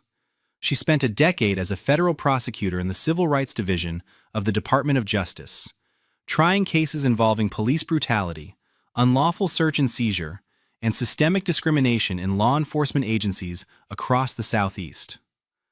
9 years ago, she was appointed to the United States Court of Appeals for the Fourth Circuit. She had since authored or joined rulings in more than a dozen landmark cases involving police misconduct, qualified immunity, and constitutional violations under the 4th and 14th Amendments. Legal scholars described her opinions as surgically precise. Defense attorneys feared her bench. Civil rights lawyers cited her rulings like scripture. None of that was visible on Meridian Boulevard that morning. What Hargrove saw when he looked through that window was a black woman in a linen blouse sitting behind the wheel of a car he had already decided wasn't hers. And that was all he needed.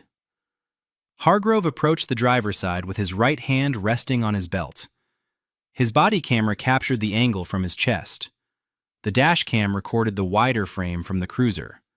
Both were rolling. Both would preserve every word of what came next. He didn't greet her, didn't introduce himself. His first words were a demand. "Whose car is this?" Judge Okafor-Laurent looked up at him, hands still on the wheel. "It's mine. You have proof of that?" She reached toward the center console slowly, movements deliberate and visible. My license and registration are right here. Hargrove took the documents and studied them far longer than necessary, flipping the registration back and forth, holding the license up as though comparing the photo to a face he had already decided didn't match the vehicle. He walked back to his cruiser. He ran the plates. The vehicle came back registered to Genevieve Okafor Laurent. The license was valid. No warrants, no flags, nothing. He sat in the cruiser for nearly 4 minutes. Then he got out and walked back to her window. The body camera captured what came next without interruption. Step out of the vehicle. For what reason? Okafor Laurent's voice was steady. I need you to step out. I've provided my documents. Everything is in order. Why am I being asked to exit my car? Hargrove leaned closer. I'm detecting the odor of marijuana coming from inside this vehicle. There was no marijuana in the car. There had never been marijuana in the car. Forensic analysis would later confirm that no trace of any controlled substance existed anywhere in or on the vehicle. But in that moment, on the side of Meridian Boulevard, with no witnesses yet watching and both cameras running, Hargrove had just manufactured the one claim he believed would give him the authority to go further. And he intended to. Step out, now! Judge Okafor Laurent opened the door slowly. She placed one foot on the pavement, then the other. She stood upright, hands visible at her sides, and spoke clearly enough for every microphone in range to capture it. I am complying with your order under protest. I do not consent to any search of my person or my vehicle. Hargrove didn't acknowledge a single word. He took her by the arm and moved her to the rear quarter panel of the Lamborghini, positioning her against the car with both palms flat on the matte black paint. He patted her down with hands that moved too slowly and pressed too hard, running his palms along her sides, her waist, her pockets. She stood motionless, jaw tight, eyes fixed on the street ahead. A second patrol unit had already arrived. Officer Nolan Fitch, 29, 5 years on the force, stepped out and approached. Hargrove jerked his head toward the open driver's door. Toss it. Fitch hesitated. His eyes moved from the woman standing composed against a $250,000 vehicle to the registration document sitting clean on the hood. He opened his mouth like he was going to ask something, then didn't. He reached into the car. They emptied her purse across the hood. Wallet, reading glasses, a leather planner, a tube of hand cream, receipts. They opened the glove compartment and pulled out the owner's manual and insurance papers. They lifted the floor mats. They searched the center console, the door pockets, the trunk. In the back seat, they found a small zippered bag containing her mother's prescription medications. Hargrove unzipped it, spread the bottles across the leather seat, read the labels one by one, then left them scattered where they fell. They found nothing illegal, because there was nothing illegal to find. Across the street, in a second-floor window of a brick colonial, a woman named Celeste Gerard had been watching since the lights first flashed. Her phone was recording. She didn't say a word. She didn't need to. Hargrove stood in the middle of the road, feet apart, hands on his hips, staring at the open doors of a vehicle that had given him nothing. No drugs, no weapons, no contraband. No justification for a single thing he had done in the last 20 minutes. The body camera on his chest kept recording. He turned back toward Judge Okafor Laurent, still standing where he had placed her, palms flat against the side of the car, and what came out of his mouth next would be replayed in federal court, in news broadcasts, in training seminars, and in living rooms across the country. Let me ask you something. A woman like you, driving something like this, how does that happen? She said nothing. He stepped closer. Did your boyfriend buy this for you? Some rapper? Some dealer? Because I've been doing this a long time, and cars like this don't end up with people like you unless something dirty is going on. His voice was casual, almost conversational, as if he were stating something so obvious it barely needed saying. This car costs more than you'd make in 10 years, so I'm going to ask you again. Where did the money come from? Okafor Laurent turned her head slightly. Am I free to leave? Hargrove's expression hardened. You'll leave when I decide you can leave, not before. Angle. A second neighbor, 2 houses down. Angle. A second neighbor, 2 houses down, had stepped onto his porch and started filming. A passing driver slowed at the intersection, window down, phone raised. 3 cameras were now recording from 3 directions, and the body camera on Hargrove's chest made 4. None of them would miss a word of what had already been said, and Hargrove, standing in the middle of Meridian Boulevard with his chest out and his badge catching the morning sun, had no idea that every syllable was building the federal case that would end him. There was a moment, captured clearly on the body camera, where Judge Okafor Laurent's eyes moved from Hargrove's face to the badge on his chest and then back again. It lasted less than 2 seconds, but lawyers who reviewed the footage later would describe it as the moment she made her decision. She could have ended it right there. 1 sentence. "I'm a federal judge on the 4th Circuit Court of Appeals." The stop would have collapsed on itself. Hargrove would have stammered. Fitch would have frozen. Apologies would have tumbled out, fast and hollow and desperate. She knew that. She also knew exactly what that would mean. It would mean that the Constitution applied differently depending on who you were. That rights were not rights at all, but privileges extended to people with titles and revoked from everyone else. That a black woman driving a Lamborghini deserved to be searched and humiliated, unless she could prove she was important enough to be left alone. So she said nothing about who she was. Instead, she asked for his badge number. Hargrove stared at her. "What?" "Your badge number. I'd like it, please." He recited it with reluctance, each digit clipped and hard. She repeated it back to confirm. Then she asked him to spell his last name. He sneered. "Hargrove.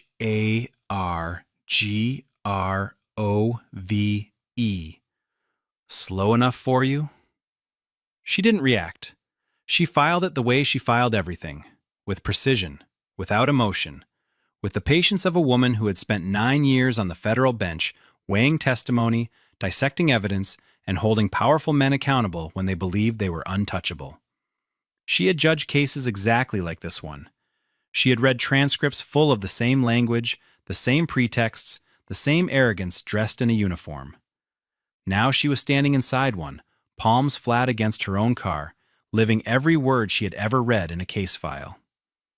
Hargrove keyed his radio. "I need a K-9 unit at my location, Meridian Boulevard, south of 5th. Judge Okafor Laurent looked at him but said nothing. The temperature that morning was already 87 degrees and climbing. She was standing on asphalt in direct sunlight with no shade and no water. In the backseat of the Lamborghini, her mother's prescription medications sat in the zippered bag Hargrove had torn open, bottles scattered across dark leather that was absorbing every degree of heat the sun could give it. 2 of those prescriptions were temperature sensitive. The labels said so clearly. Hargrove had read those labels. He didn't care. The K-9 unit arrived 28 minutes later. Officer Dean Sutcliffe, 36, stepped out with a Belgian Malinois on a short lead. The dog circled the vehicle once, then again. It showed no alert behavior. No sit, no paw, no change in breathing or posture. Sutcliffe looked at Hargrove. "I'm not getting anything." Hargrove shook his head. He paused near the rear quarter. "That's a partial alert. Go again." Sutcliffe glanced at Fitch. Fitch looked at the ground. Neither of them believed what Hargrove had just said, and the body camera caught the look between them clearly. Sutcliffe walked the dog around a 3rd time. Nothing. Hargrove ordered the vehicle searched again. Fitch opened the rear hatch and moved things that had already been moved. Sutcliffe stood to the side, leash in hand, silent. Fitch spoke quietly, barely audible on the body camera audio, but recovered during forensic enhancement. "Maybe we should wrap this up." Hargrove didn't turn around. "Shut up and finish." By the time it was over, 57 minutes had passed since the initial stop. 57 minutes for a lane change that was executed legally. 57 minutes that produced no citation, no charge, no arrest, and no apology. Hargrove handed back her documents without a word. Judge Okafor Laurent gathered the medication bottles from the back seat, now warm to the touch. She noticed the scuff on the driver's seat leather where Fitch had leaned his tool belt. She sat down, closed the door, and pulled away from the curb at exactly the speed limit. She did not look back. Hargrove watched the Lamborghini disappear down Meridian Boulevard and returned to his cruiser. He logged the stop as a routine traffic contact with no further action. He had no idea that the woman he had just spent an hour degrading would by morning have the full weight of the federal government bearing down on him with a force his badge had never prepared him for. At 7:15 Monday morning, Judge Geneviève Okafor-Laurent sat at her desk in her home office with a legal pad, a pen, and a phone. She did not call the Crestwood Police Department. She did not file a civilian complaint. She did not leave a message with Internal Affairs. She called the United States Department of Justice Civil Rights Division. She identified herself by name and title. She provided her case number from the Fourth Circuit, her judicial appointment reference, and a detailed oral account of the stop, timed to the minute, citing the specific constitutional violations by amendment and clause. She then called the FBI field office and made the same report. Then the Office of Inspector General. Each call was precise, measured, and without emotion. She spoke the way she wrote opinions. Facts first, law second, conclusions last. By 8:30 a.m., she had submitted a written account, 7 pages, single-spaced, with timestamps drawn from her own memory and cross-referenced against the time she had noted on the dashboard clock during the stop. She requested preservation of all footage, Hargrove's dash cam, his body camera, Fitch's body camera, and the K-9 unit's records. She requested Hargrove's personnel file, his stop history, and his civil asset forfeiture records. Then she made one more call. Not to an agency, but to a civil rights litigation firm with a national reputation for police misconduct cases.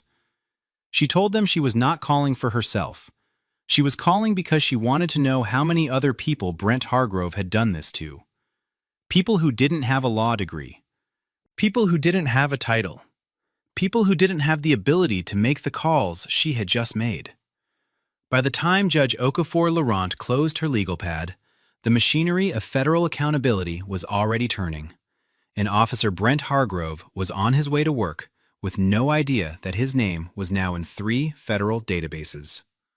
The footage arrived at the DOJ Civil Rights Division by secure transfer on Tuesday. Investigators reviewed every second from 4 separate sources.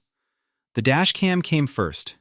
It showed the Lamborghini Urus approaching the intersection of Walnut and 5th, signaling a lane change 3 full seconds before merging and completing the maneuver cleanly within the posted speed limit. The failure to signal that Hargrove had used as his pretext for the stop had never occurred. The body camera footage was worse. It captured Hargrove's tone from the first word, the immediate demand to know whose car it was, the prolonged examination of documents that were in perfect order. Every one of them. Women like you don't. Every one of them. Women like you don't come by cars like this. Did your boyfriend buy it for you? This car costs more than you'd make in 10 years. Audio forensic enhancement recovered something the body camera microphone had barely caught in real time. Early in the stop, before Fitch had arrived, Hargrove had leaned toward his radio and whispered, "Bet you anything this thing's stolen or bought with dirty money. Look at her." The K-9 unit's records collapsed the marijuana claim entirely. Officer Sutcliffe, under questioning, admitted the dog had shown no genuine alert behavior at any point during the search. When asked about the partial alert Hargrove had claimed, Sutcliffe paused for a long time before answering. "There was no alert. I told him that. He said to go again." Investigators then pulled Hargrove's stop records. In the past 18 months, he had conducted 214 traffic stops. 178 of them, over 83%, involved Black or Latino drivers. Civil asset forfeiture filings showed he had seized more than $340,000 in cash and personal property during that same period. Charges were filed in fewer than 6% of those seizures. The rest of the property simply disappeared into the system, and the people it belonged to never saw it again. The investigators looked at the numbers, looked at the footage, and understood they were no longer investigating a single traffic stop. They were looking at a career. They arrived at 9 a.m. on a Wednesday without warning.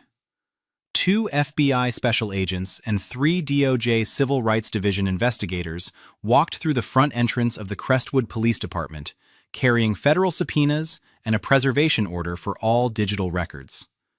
They did not ask for a meeting. They served the documents at the front desk and requested immediate access to the Chief of Police. Chief Raymond Beckett, 58, came out of his office expecting a courtesy visit. His expression changed within 30 seconds. The subpoenas demanded Hargrove's complete personnel file, all 31 complaint records, every internal affairs investigation and its disposition, body camera server access logs going back 3 years, and all internal communications referencing Hargrove's stop activity, forfeiture records, or civilian complaints. Beckett's first instinct was to push back. He began asking about jurisdiction, about process, about whether the department's legal counsel should be present. The lead FBI agent let him finish, then told him the victim of the stop was a sitting judge on the United States Court of Appeals for the Fourth Circuit. The color left Beckett's face, but the agent continued before the silence could settle. Her title is not why we're here. We're here because the evidence shows a pattern in practice of civil rights violations by an officer your department has protected for 16 years. That's a federal matter, regardless of who he pulled over last Sunday. Hargrove was on patrol when the call came through ordering him back to the station. He was met in the parking lot by a captain who told him to hand over his badge, his firearm, and his cruiser keys. He was escorted inside, placed in an administrative office, and informed he was suspended pending a federal investigation. His face went tight. He asked what this was about. Nobody answered. Fitch was pulled from duty the same morning and placed on administrative leave. The union representative, Victor Spano, arrived within the hour, demanding to know what was happening. An FBI agent took him aside and said one sentence that ended the conversation.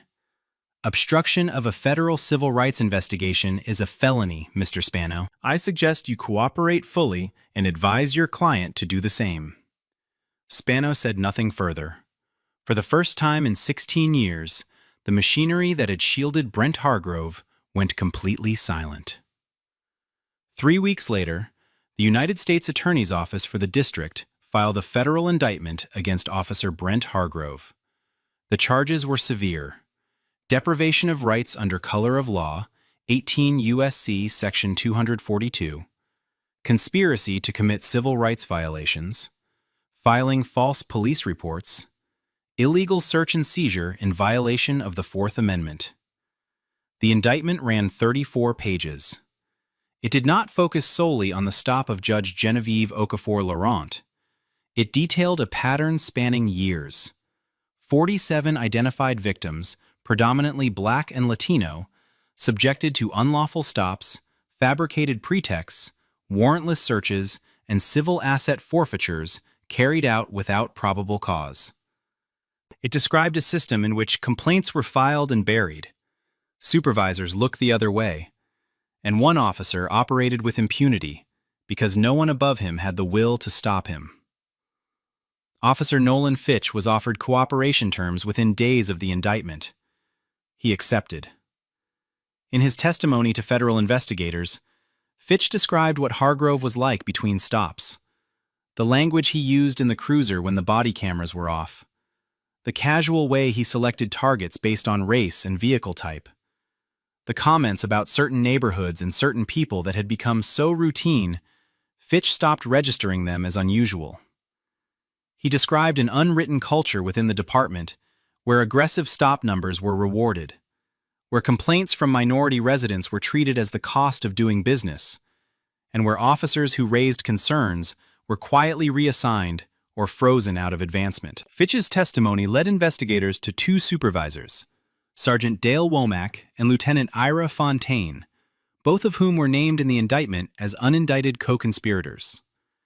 Internal emails showed Womack had received at least 9 forwarded complaints about Hargrove over 4 years and had closed every one without action.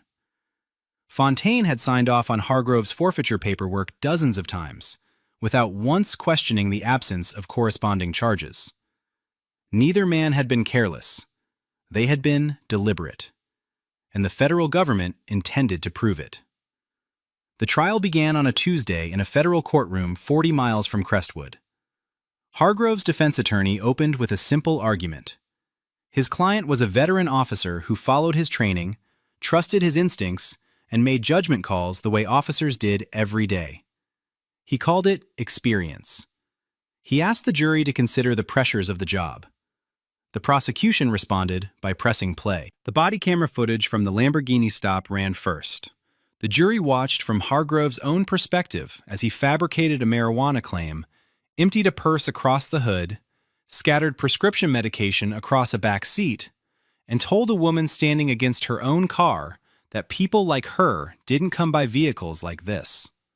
Then prosecutors played footage from 6 other stops, different days, different drivers. The language was nearly identical. The tactics were the same. Each stop involved a Black or Latino driver. Each produced no charges. 12 of Hargrove's other victims took the stand. A retired canine training supervisor testified that no alert behavior had occurred during the Lamborghini search, and that the partial alert Hargrove claimed did not exist in any recognized training program. A use of force expert testified that every element of the search violated the Fourth Amendment. Judge Okafor Laurent took the stand last. She was introduced by name alone. To have a stranger's hands press her. To have a stranger's hands press her against her own vehicle. What it felt like to watch her mother's medication scattered across hot leather by a man who never once considered she might be telling the truth. She described the moment Hargrove told her the car cost more than she'd make in 10 years. And she paused. Not for effect, because the memory required it. The jury deliberated for less than a day. Guilty on every count. The sentencing hearing was held 3 weeks later. Hargrove stood in a dark suit, no badge, no firearm. The presiding judge, the Honorable Catherine Shao, addressed him directly. Officer Hargrove, you did not merely break the law, you weaponized it.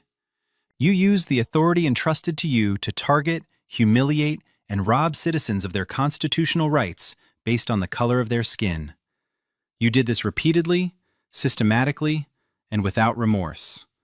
She sentenced him to 7 years in federal prison, among the harshest sentences for a civil rights violation by a law enforcement officer in the circuit's recent history. He was remanded immediately. Fitch received a suspended sentence for cooperation, but was permanently barred from law enforcement. His silence on Meridian Boulevard had cost him everything his testimony couldn't buy back. The Crestwood Police Department entered a federal consent decree, independent civilian oversight, mandatory demographic data on all stops and forfeitures, published quarterly, comprehensive retraining with annual testing, complete overhaul of internal affairs, including independent review of all racial bias complaints. Sergeant Womack and Lieutenant Fontaine were forced to resign. Chief Beckett announced his retirement 2 days later without public comment. The civil lawsuit was filed on behalf of Judge Okafor Laurent and 38 other identified victims. The city's attorneys reviewed the footage, the stop data, the forfeiture records, the emails, and the federal conviction. Settlement negotiations lasted less than a month. The final amount was $6.4 million, divided among victims according to severity and documentation. The money would matter, but what mattered more was the record. It could not be sealed, it could not be buried, and it could not be undone. Judge Genevieve Okafor Laurent returned to the bench without ceremony. She did not give interviews. She did not appear on panels about her experience. She let the record speak because the record was comprehensive and the record was permanent. But 6 months after the trial, she accepted an invitation to deliver the keynote address at a national legal conference on constitutional policing. She stood at the podium in the same composure she had carried on Meridian Boulevard and said what she had carried quietly since that Sunday morning. I did not tell that officer who I was, because who I am should not determine whether my rights are respected.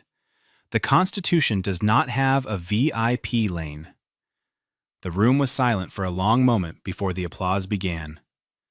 She used a portion of her civil settlement to fund a legal clinic specializing in representation for victims of discriminatory traffic stops, people who had been searched, seized from, humiliated, and sent on their way without charges, without apology, and without anyone to call on Monday morning. The clinic opened in a small office 12 minutes from Meridian Boulevard. Hargrove served his sentence in a federal facility where his former profession made every day harder than the last. He never issued a public apology. He never acknowledged wrongdoing. He maintained until the end that he had been doing his job. After the settlement. Traffic stop racial. After the settlement. Traffic stop racial disparities across the department had dropped by 61%. Complaints of discriminatory enforcement had fallen by more than half. Officers now recorded justification for every stop in writing, and every recording was subject to independent review. In the Oversight Board's office, mounted on the wall behind the conference table, hung a single framed image. It was a still captured from Hargrove's own body camera. It showed Judge Okafor Laurent standing beside her matte black Lamborghini Urus, palms flat against the paint, chin level, eyes forward. Beneath it, a single line in plain black type. The law applies to everyone, including those who enforce it. If you think this situation was bad, wait until you see what happens in the case on the right-hand side. Sure, I stopped you for the damaged taillight. I also need clarification about your relationship with the minors in the vehicle. They're family friends. I'm driving them home, that's all.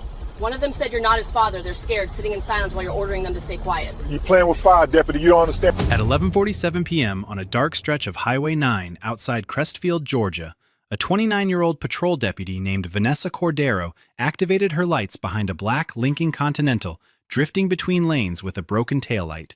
She expected nothing. A routine stop on a quiet overnight shift covering for a colleague on leave. The kind of call that usually ended with a warning and a wave. It didn't. The driver lowered his window slowly, already holding his license between two fingers, like a man who had done this before and never had to explain himself. He was well-dressed, calm, controlled. He identified himself before she could finish her opening line. Judge Clarence Devereaux, presiding judge of the 14th District Family Court. His voice carried authority, even on the shoulder of a county road at midnight. He told her the taillight had been an ongoing issue, that he was heading home from a family function, and that she could let this one go. Cordero noted the tone.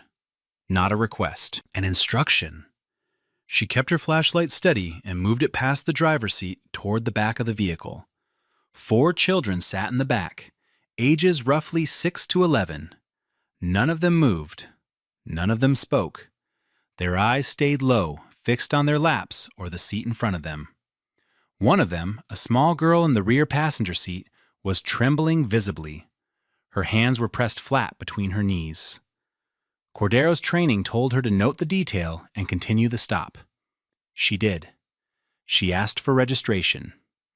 Devereaux handed it over without a word, his eyes watching her in the side mirror.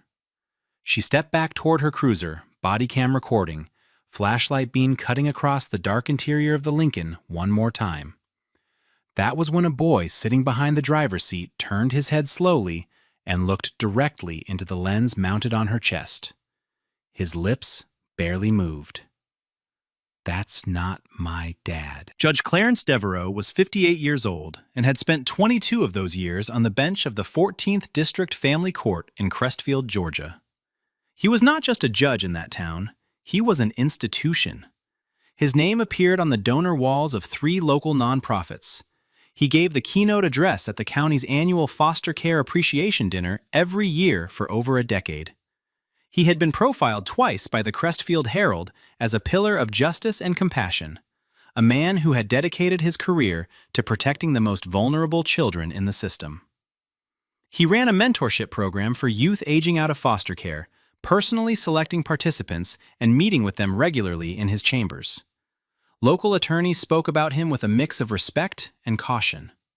His courtroom was strict, his rulings were final, and his influence over custody placements, foster assignments, and juvenile case outcomes was nearly absolute. But beneath the accolades and the authority, there were things people noticed and never said aloud. court clerks who saw certain children brought to his chambers outside of scheduled hearings, social workers who were told specific children needed to be placed in homes Devereaux personally recommended, a bailiff who once saw a child leave the judge's office in tears and was told it was a difficult custody conversation. None of it was ever reported. None of it was ever questioned. The attorneys who practiced before him needed his favor. The social workers depended on his rulings. The community trusted his image. And Devereaux had spent 2 decades making sure that image never cracked. Until a deputy on a quiet highway asked the wrong question at the right time, and a boy in the back seat answered it. Officer Vanessa Cordero had never been the type to back down from authority. She was the daughter of a Guatemalan mechanic and a Dominican home health aide who raised 3 children in a 2-bedroom apartment in Macon. She joined the Harmon County Sheriff's Office at 24, not because she came from a law enforcement family, but because of her cousin Sophia. Sophia had been placed in foster care at age 9 and bounced through 4 homes in 2 years. She came back different. Quiet in a way that wasn't shyness. Cordero never got the full story. She didn't need to. She understood that the system had failed someone she loved, and she decided she would never be the person who looked the other way when something felt wrong. In 5 years on the job, she had built a reputation that made some colleagues uncomfortable. She once cited a county commissioner for DUI on a back road outside Harmon and refused to void the ticket when his chief of staff called the station. She filed a formal report on a fellow deputy who had roughed up a teenager during a traffic stop, even after being told it would make her unpopular. Her sergeant once described her in a performance review as someone who doesn't care about your title, just your behavior. It was meant as a compliment. Not everyone took it that way. That night, she was working a solo overnight shift on Highway 9. 12 hours, mostly silence, mostly empty road. She had pulled over 2 vehicles before the Lincoln. Both were routine. Both ended in under 5 minutes. When she saw the Continental drifting across the center line with a busted taillight, she expected the same. A warning, a signature, a good night. What she got instead was a man who told her who he was before she asked. 4 children who sat like statues, and a whisper from the back seat that made every nerve in her body fire at once. She didn't drive away from it. She called it in. Cordero walked back to the Lincoln and positioned herself at the rear passenger window. Her flashlight moved across the back seat slowly. The 4 children hadn't shifted since she first approached. The 2 boys sat behind the driver and front passenger seats. The older girl, roughly 11, sat in the middle. The younger girl, the one who had been trembling, was pressed against the far door. Cordero leaned slightly and spoke in a voice low enough that Devereaux would have had to strain to hear. "Hey, you kids doing okay back there?" No one answered. The older girl's eyes flicked toward the driver's seat and then back down. The younger girl's hands were still pressed between her knees. The boy who had whispered moments earlier stared straight ahead now, jaw tight, as if he regretted what he had said. Devereaux's voice came from the front. "Officer, they're tired. It's late. I'm transporting them home from a family gathering. They're foster children in my care." Cordero didn't look at him. She kept her eyes on the children. "Do you have paperwork for them? Foster documentation, custody orders, anything with their names?" Devereaux paused for half a second. "Not on me. It's at my home. I'm a family court judge, officer. I don't carry case files in my vehicle." Cordero straightened. She noted the details her training told her to catalog. No seatbelts properly fastened on 3 of the 4 children. The younger girl was not wearing shoes. No booster seat for the smallest child. No documentation of any kind for 4 minors in a vehicle with an unrelated adult approaching midnight. She keyed her radio. "Dispatch, this is Unit 17. I need a second unit to my location on Highway 9, mile marker 41. I have a welfare concern involving 4 minors. Devereaux's tone changed. "That's not necessary. I've told you who I am. You can verify it with 1 phone call." Cordero met his eyes through the window. "Sir, I'm going to ask you to stay in the vehicle. I've requested backup. We'll sort this out when they arrive." Devereaux stared at her for a long moment. Then he said something the body cam captured with perfect clarity. "You have no idea what you're doing, deputy. You're going to regret this." Devereaux didn't wait for backup. He pulled out his phone, scrolled with the casual ease of a man who had powerful people on speed dial, and pressed call. Cordero watched from behind the vehicle, body cam recording. Her microphone picked up fragments. His tone shifted from calm to firm. The words "Patrol Deputy," "Highway 9," and "handled immediately" came through clearly. Within 2 minutes, her radio crackled. Sergeant Ray Loomis, her shift supervisor. "Vanessa, what's your status on Highway 9? She responded, "Welfare concern, 4 minors, no documentation. 1 child made a statement. I've requested backup." A pause. Then Loomis's voice dropped lower. "Listen, the driver is Judge Devereaux. He's known to the department. He sits on the county public safety board. You might want to extend professional courtesy and let him get those kids home." Cordero stared at the Lincoln's rear window. She could see the outline of the older girl's head, motionless. She keyed the radio. "Sergeant, a child told me the driver is not his father. I have 4 minors with no documentation, no proper restraints, approaching midnight. I'm not releasing this vehicle until backup confirms the welfare of these children." Silence. Then Loomis came back. "Copy. Backup en route." Inside the Lincoln, Devereaux adjusted his rearview mirror. The body cam caught the reflection. He was watching the children. The older girl had her hand on the younger one's knee. The boy who had whispered sat rigid, staring straight ahead. Devereaux's expression was composed, but something had shifted behind his eyes. The confidence was still there, but alongside it sat something sharper. He turned slightly toward the back seat and spoke. The microphone picked up only part of it, but digital enhancement during the investigation would later recover the full sentence. "Remember what I told you, not a word." Deputy Terrence Kamal arrived 11 minutes later. He stepped out slowly and walked toward Cordero with the expression of someone who already knew this was complicated. She briefed him in a low voice. Broken taillight, erratic driving, 4 children, no documentation, no shoes on the youngest, a child's whisper, and a driver who identified himself as a sitting judge before she'd asked his name. Kamal listened with his arms crossed. "I know who he is, Vanessa. He's been at department dinners. The sheriff shakes his hand at the courthouse Christmas reception." Cordero didn't blink. "Then you understand why this has to be done right." Kamal looked at the Lincoln, at the dark shapes in the back seat, at the man behind the wheel. "What do you want to do?" She told him. "Ask Devereaux to step out. Request documentation." If he couldn't produce any, they were calling Child Protective Services and a forensic child advocacy officer. Kamal exhaled. "You know what happens if we're wrong." Cordero's response was immediate. "You know what happens if we're right and we drive away." He nodded once. They walked to the Lincoln together. Cordero tapped the window. "Judge Devereaux, I'm asking you to step out of the vehicle." He opened the door slowly, straightening his jacket as he stood. His posture was controlled, expression flat. "This is a mistake," he said. "A serious mistake." Cordero replied without hesitation. "Sir, do you have any legal documentation authorizing you to transport these children?" His silence lasted 3 full seconds. The body cam counted them. "I don't have to explain myself to a patrol deputy. I am a judge of the family court. Those children are under my supervision through a mentorship program I personally administer."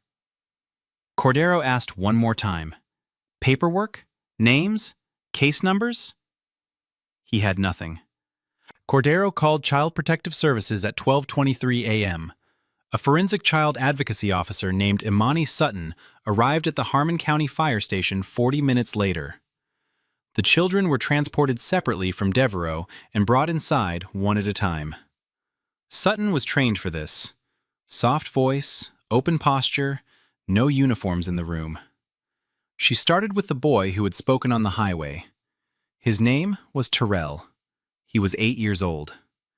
He had been in the foster system since age 4. He told Sutton he was taken from his group home 3 days earlier by a woman he didn't know who said he was going to a special family visit. He said the man in the car told him to call him Sir.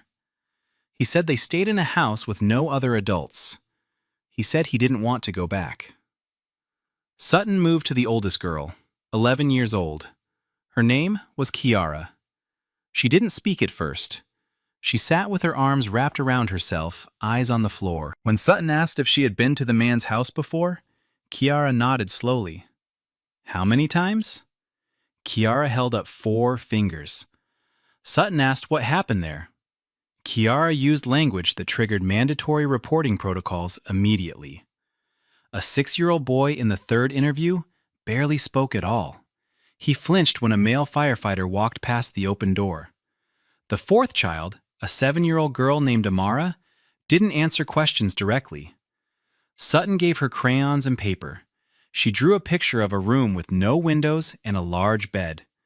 She drew a tall figure standing next to it. Sutton stepped out of the room, closed the door behind her, and called the district attorney's office. Her voice was steady, but her hands were not. We need a warrant tonight. A judge from the neighboring district was woken at 2:41 a.m. to sign the warrant. No one in Crestfield's court system could be involved. By 4:15 a.m., a team of investigators from the Harmon County Sheriff's Office and the Georgia Bureau of Investigation entered Devereaux's residence, a well-kept colonial on a tree-lined street in the town's wealthiest neighborhood. The front rooms looked normal. Family photos on the mantel, legal texts on the shelves, awards and framed newspaper clippings on the study wall. The basement told a different story. Behind a locked interior door, investigators found a furnished room with bedding for multiple children, small clothing folded in stacks, personal items belonging to minors, electronic devices concealed in a floor safe, and a ledger-style notebook with entries spanning years, each referencing children by initials, dates, and coded notations that investigators would later decipher with the help of child exploitation analysts. Digital forensics was called in before sunrise. The scope of the investigation expanded within hours. Devereaux was arrested at the scene. He was still wearing the suit from the traffic stop. He said nothing when they put him in handcuffs. His attorney arrived within the hour, demanded to know the charges, and was handed a warrant that ran 4 pages.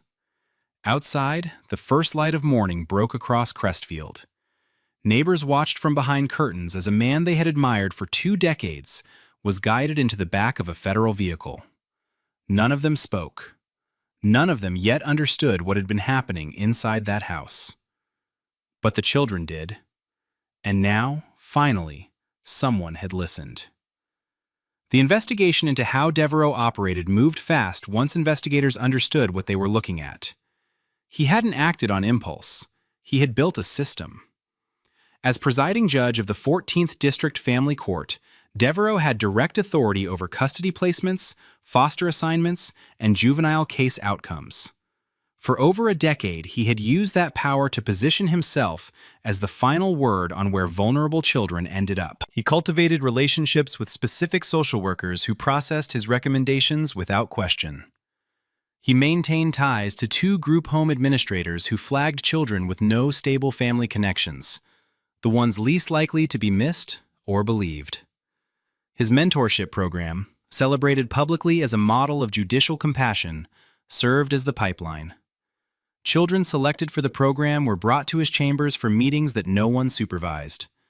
Some were assigned to foster homes connected to people he controlled. Court records later showed that Devereaux had personally intervened in the placement of at least 19 children over 7 years, overriding caseworker recommendations in 12 of those instances. Each time, the reassignment moved the child closer to his reach. The social workers who facilitated it fell into 2 categories. Some were manipulated, pressured by the authority of a judge they couldn't afford to cross. Others knew. They looked the other way because Devereaux controlled their caseloads, their courtroom outcomes, and in some cases, their careers. One social worker would later testify that she had raised the concern once and was told by her supervisor to drop it.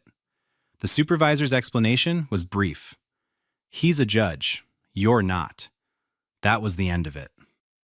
When news of Devereaux's arrest reached the Crestfield legal community, the silence was immediate and telling.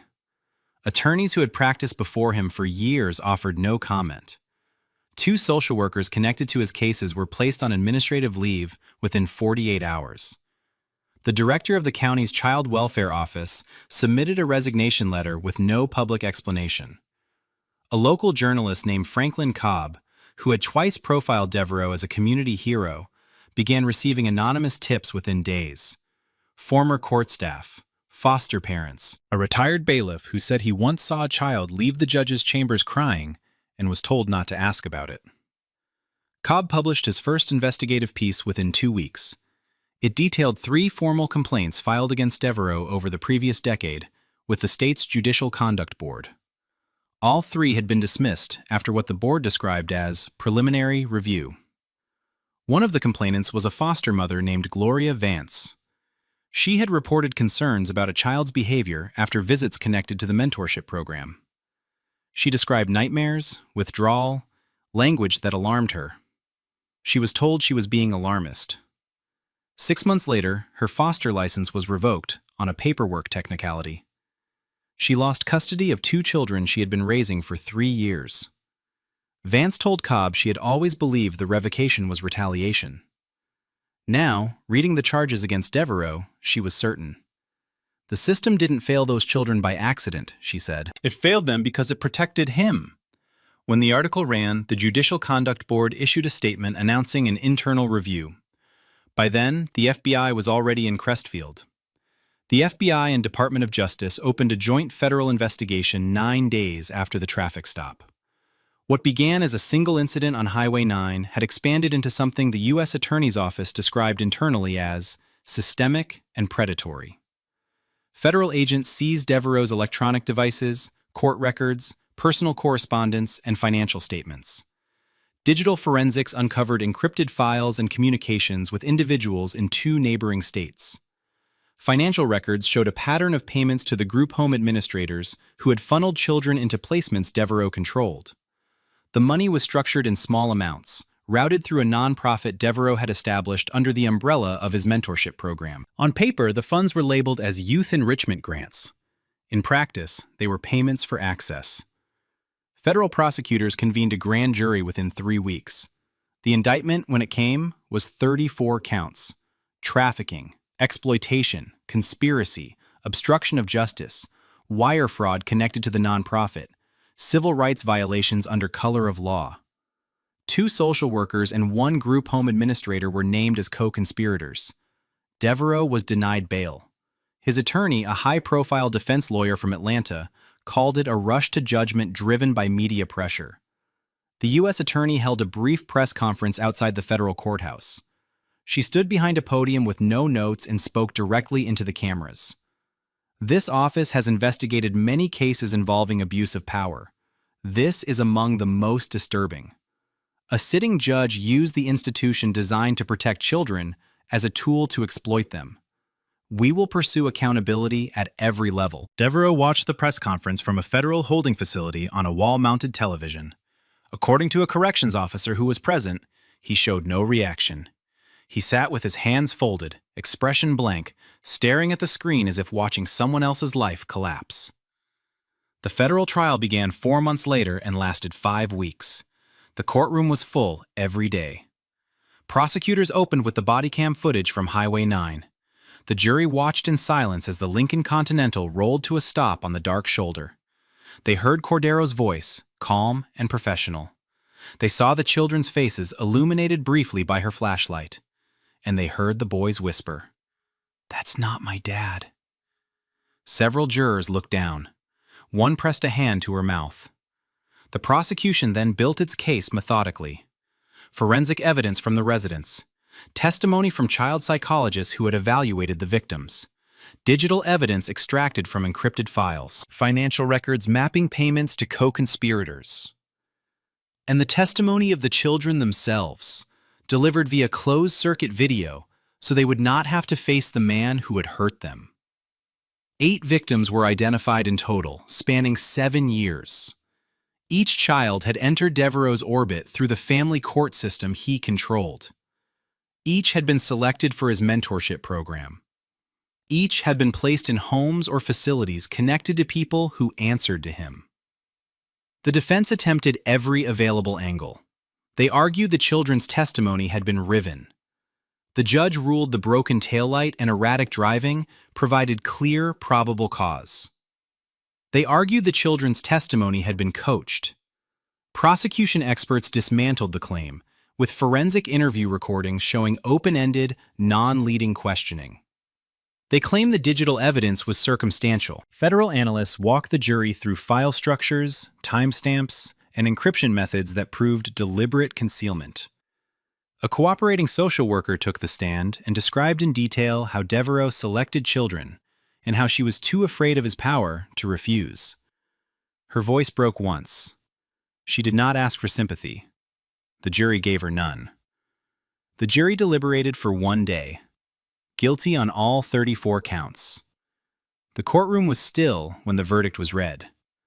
No gasps, no outbursts, just silence and the sound of the court clerk's voice moving through each count, one after another, the word guilty repeating like a hammer on stone. Devereaux sat motionless, hands flat on the table, eyes forward. His attorney closed his folder and said nothing. Sentencing came 6 weeks later. A senior federal judge was brought in from out of state to preside. Before the sentence was delivered, 3 of the older victims submitted impact statements. One was read aloud by a prosecutor because the victim could not speak without breaking down. The statement described years of abuse by someone the system told them to trust. Someone who wore a robe and sat above everyone else in the room. Someone who decided where children went and who they belonged to. The sentencing judge addressed Devereaux directly.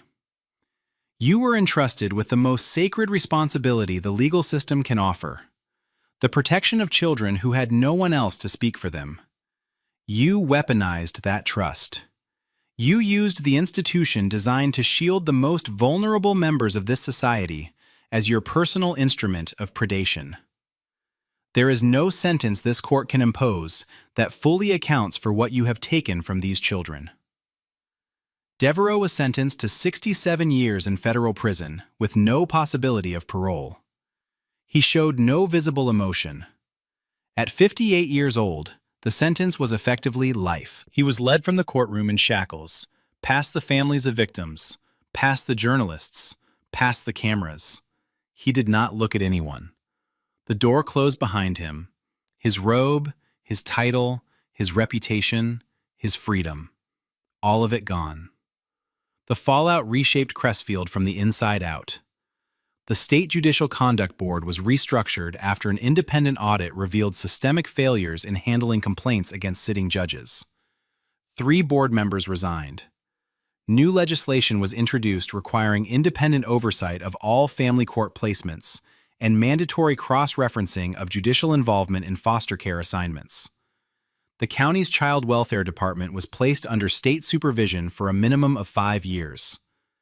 Internal emails uncovered during the federal investigation showed that supervisors within the department had been aware of irregularities in Devereaux's placement recommendations, but chose not to act. One email sent from a senior case manager to the department director read simply, "He's the judge.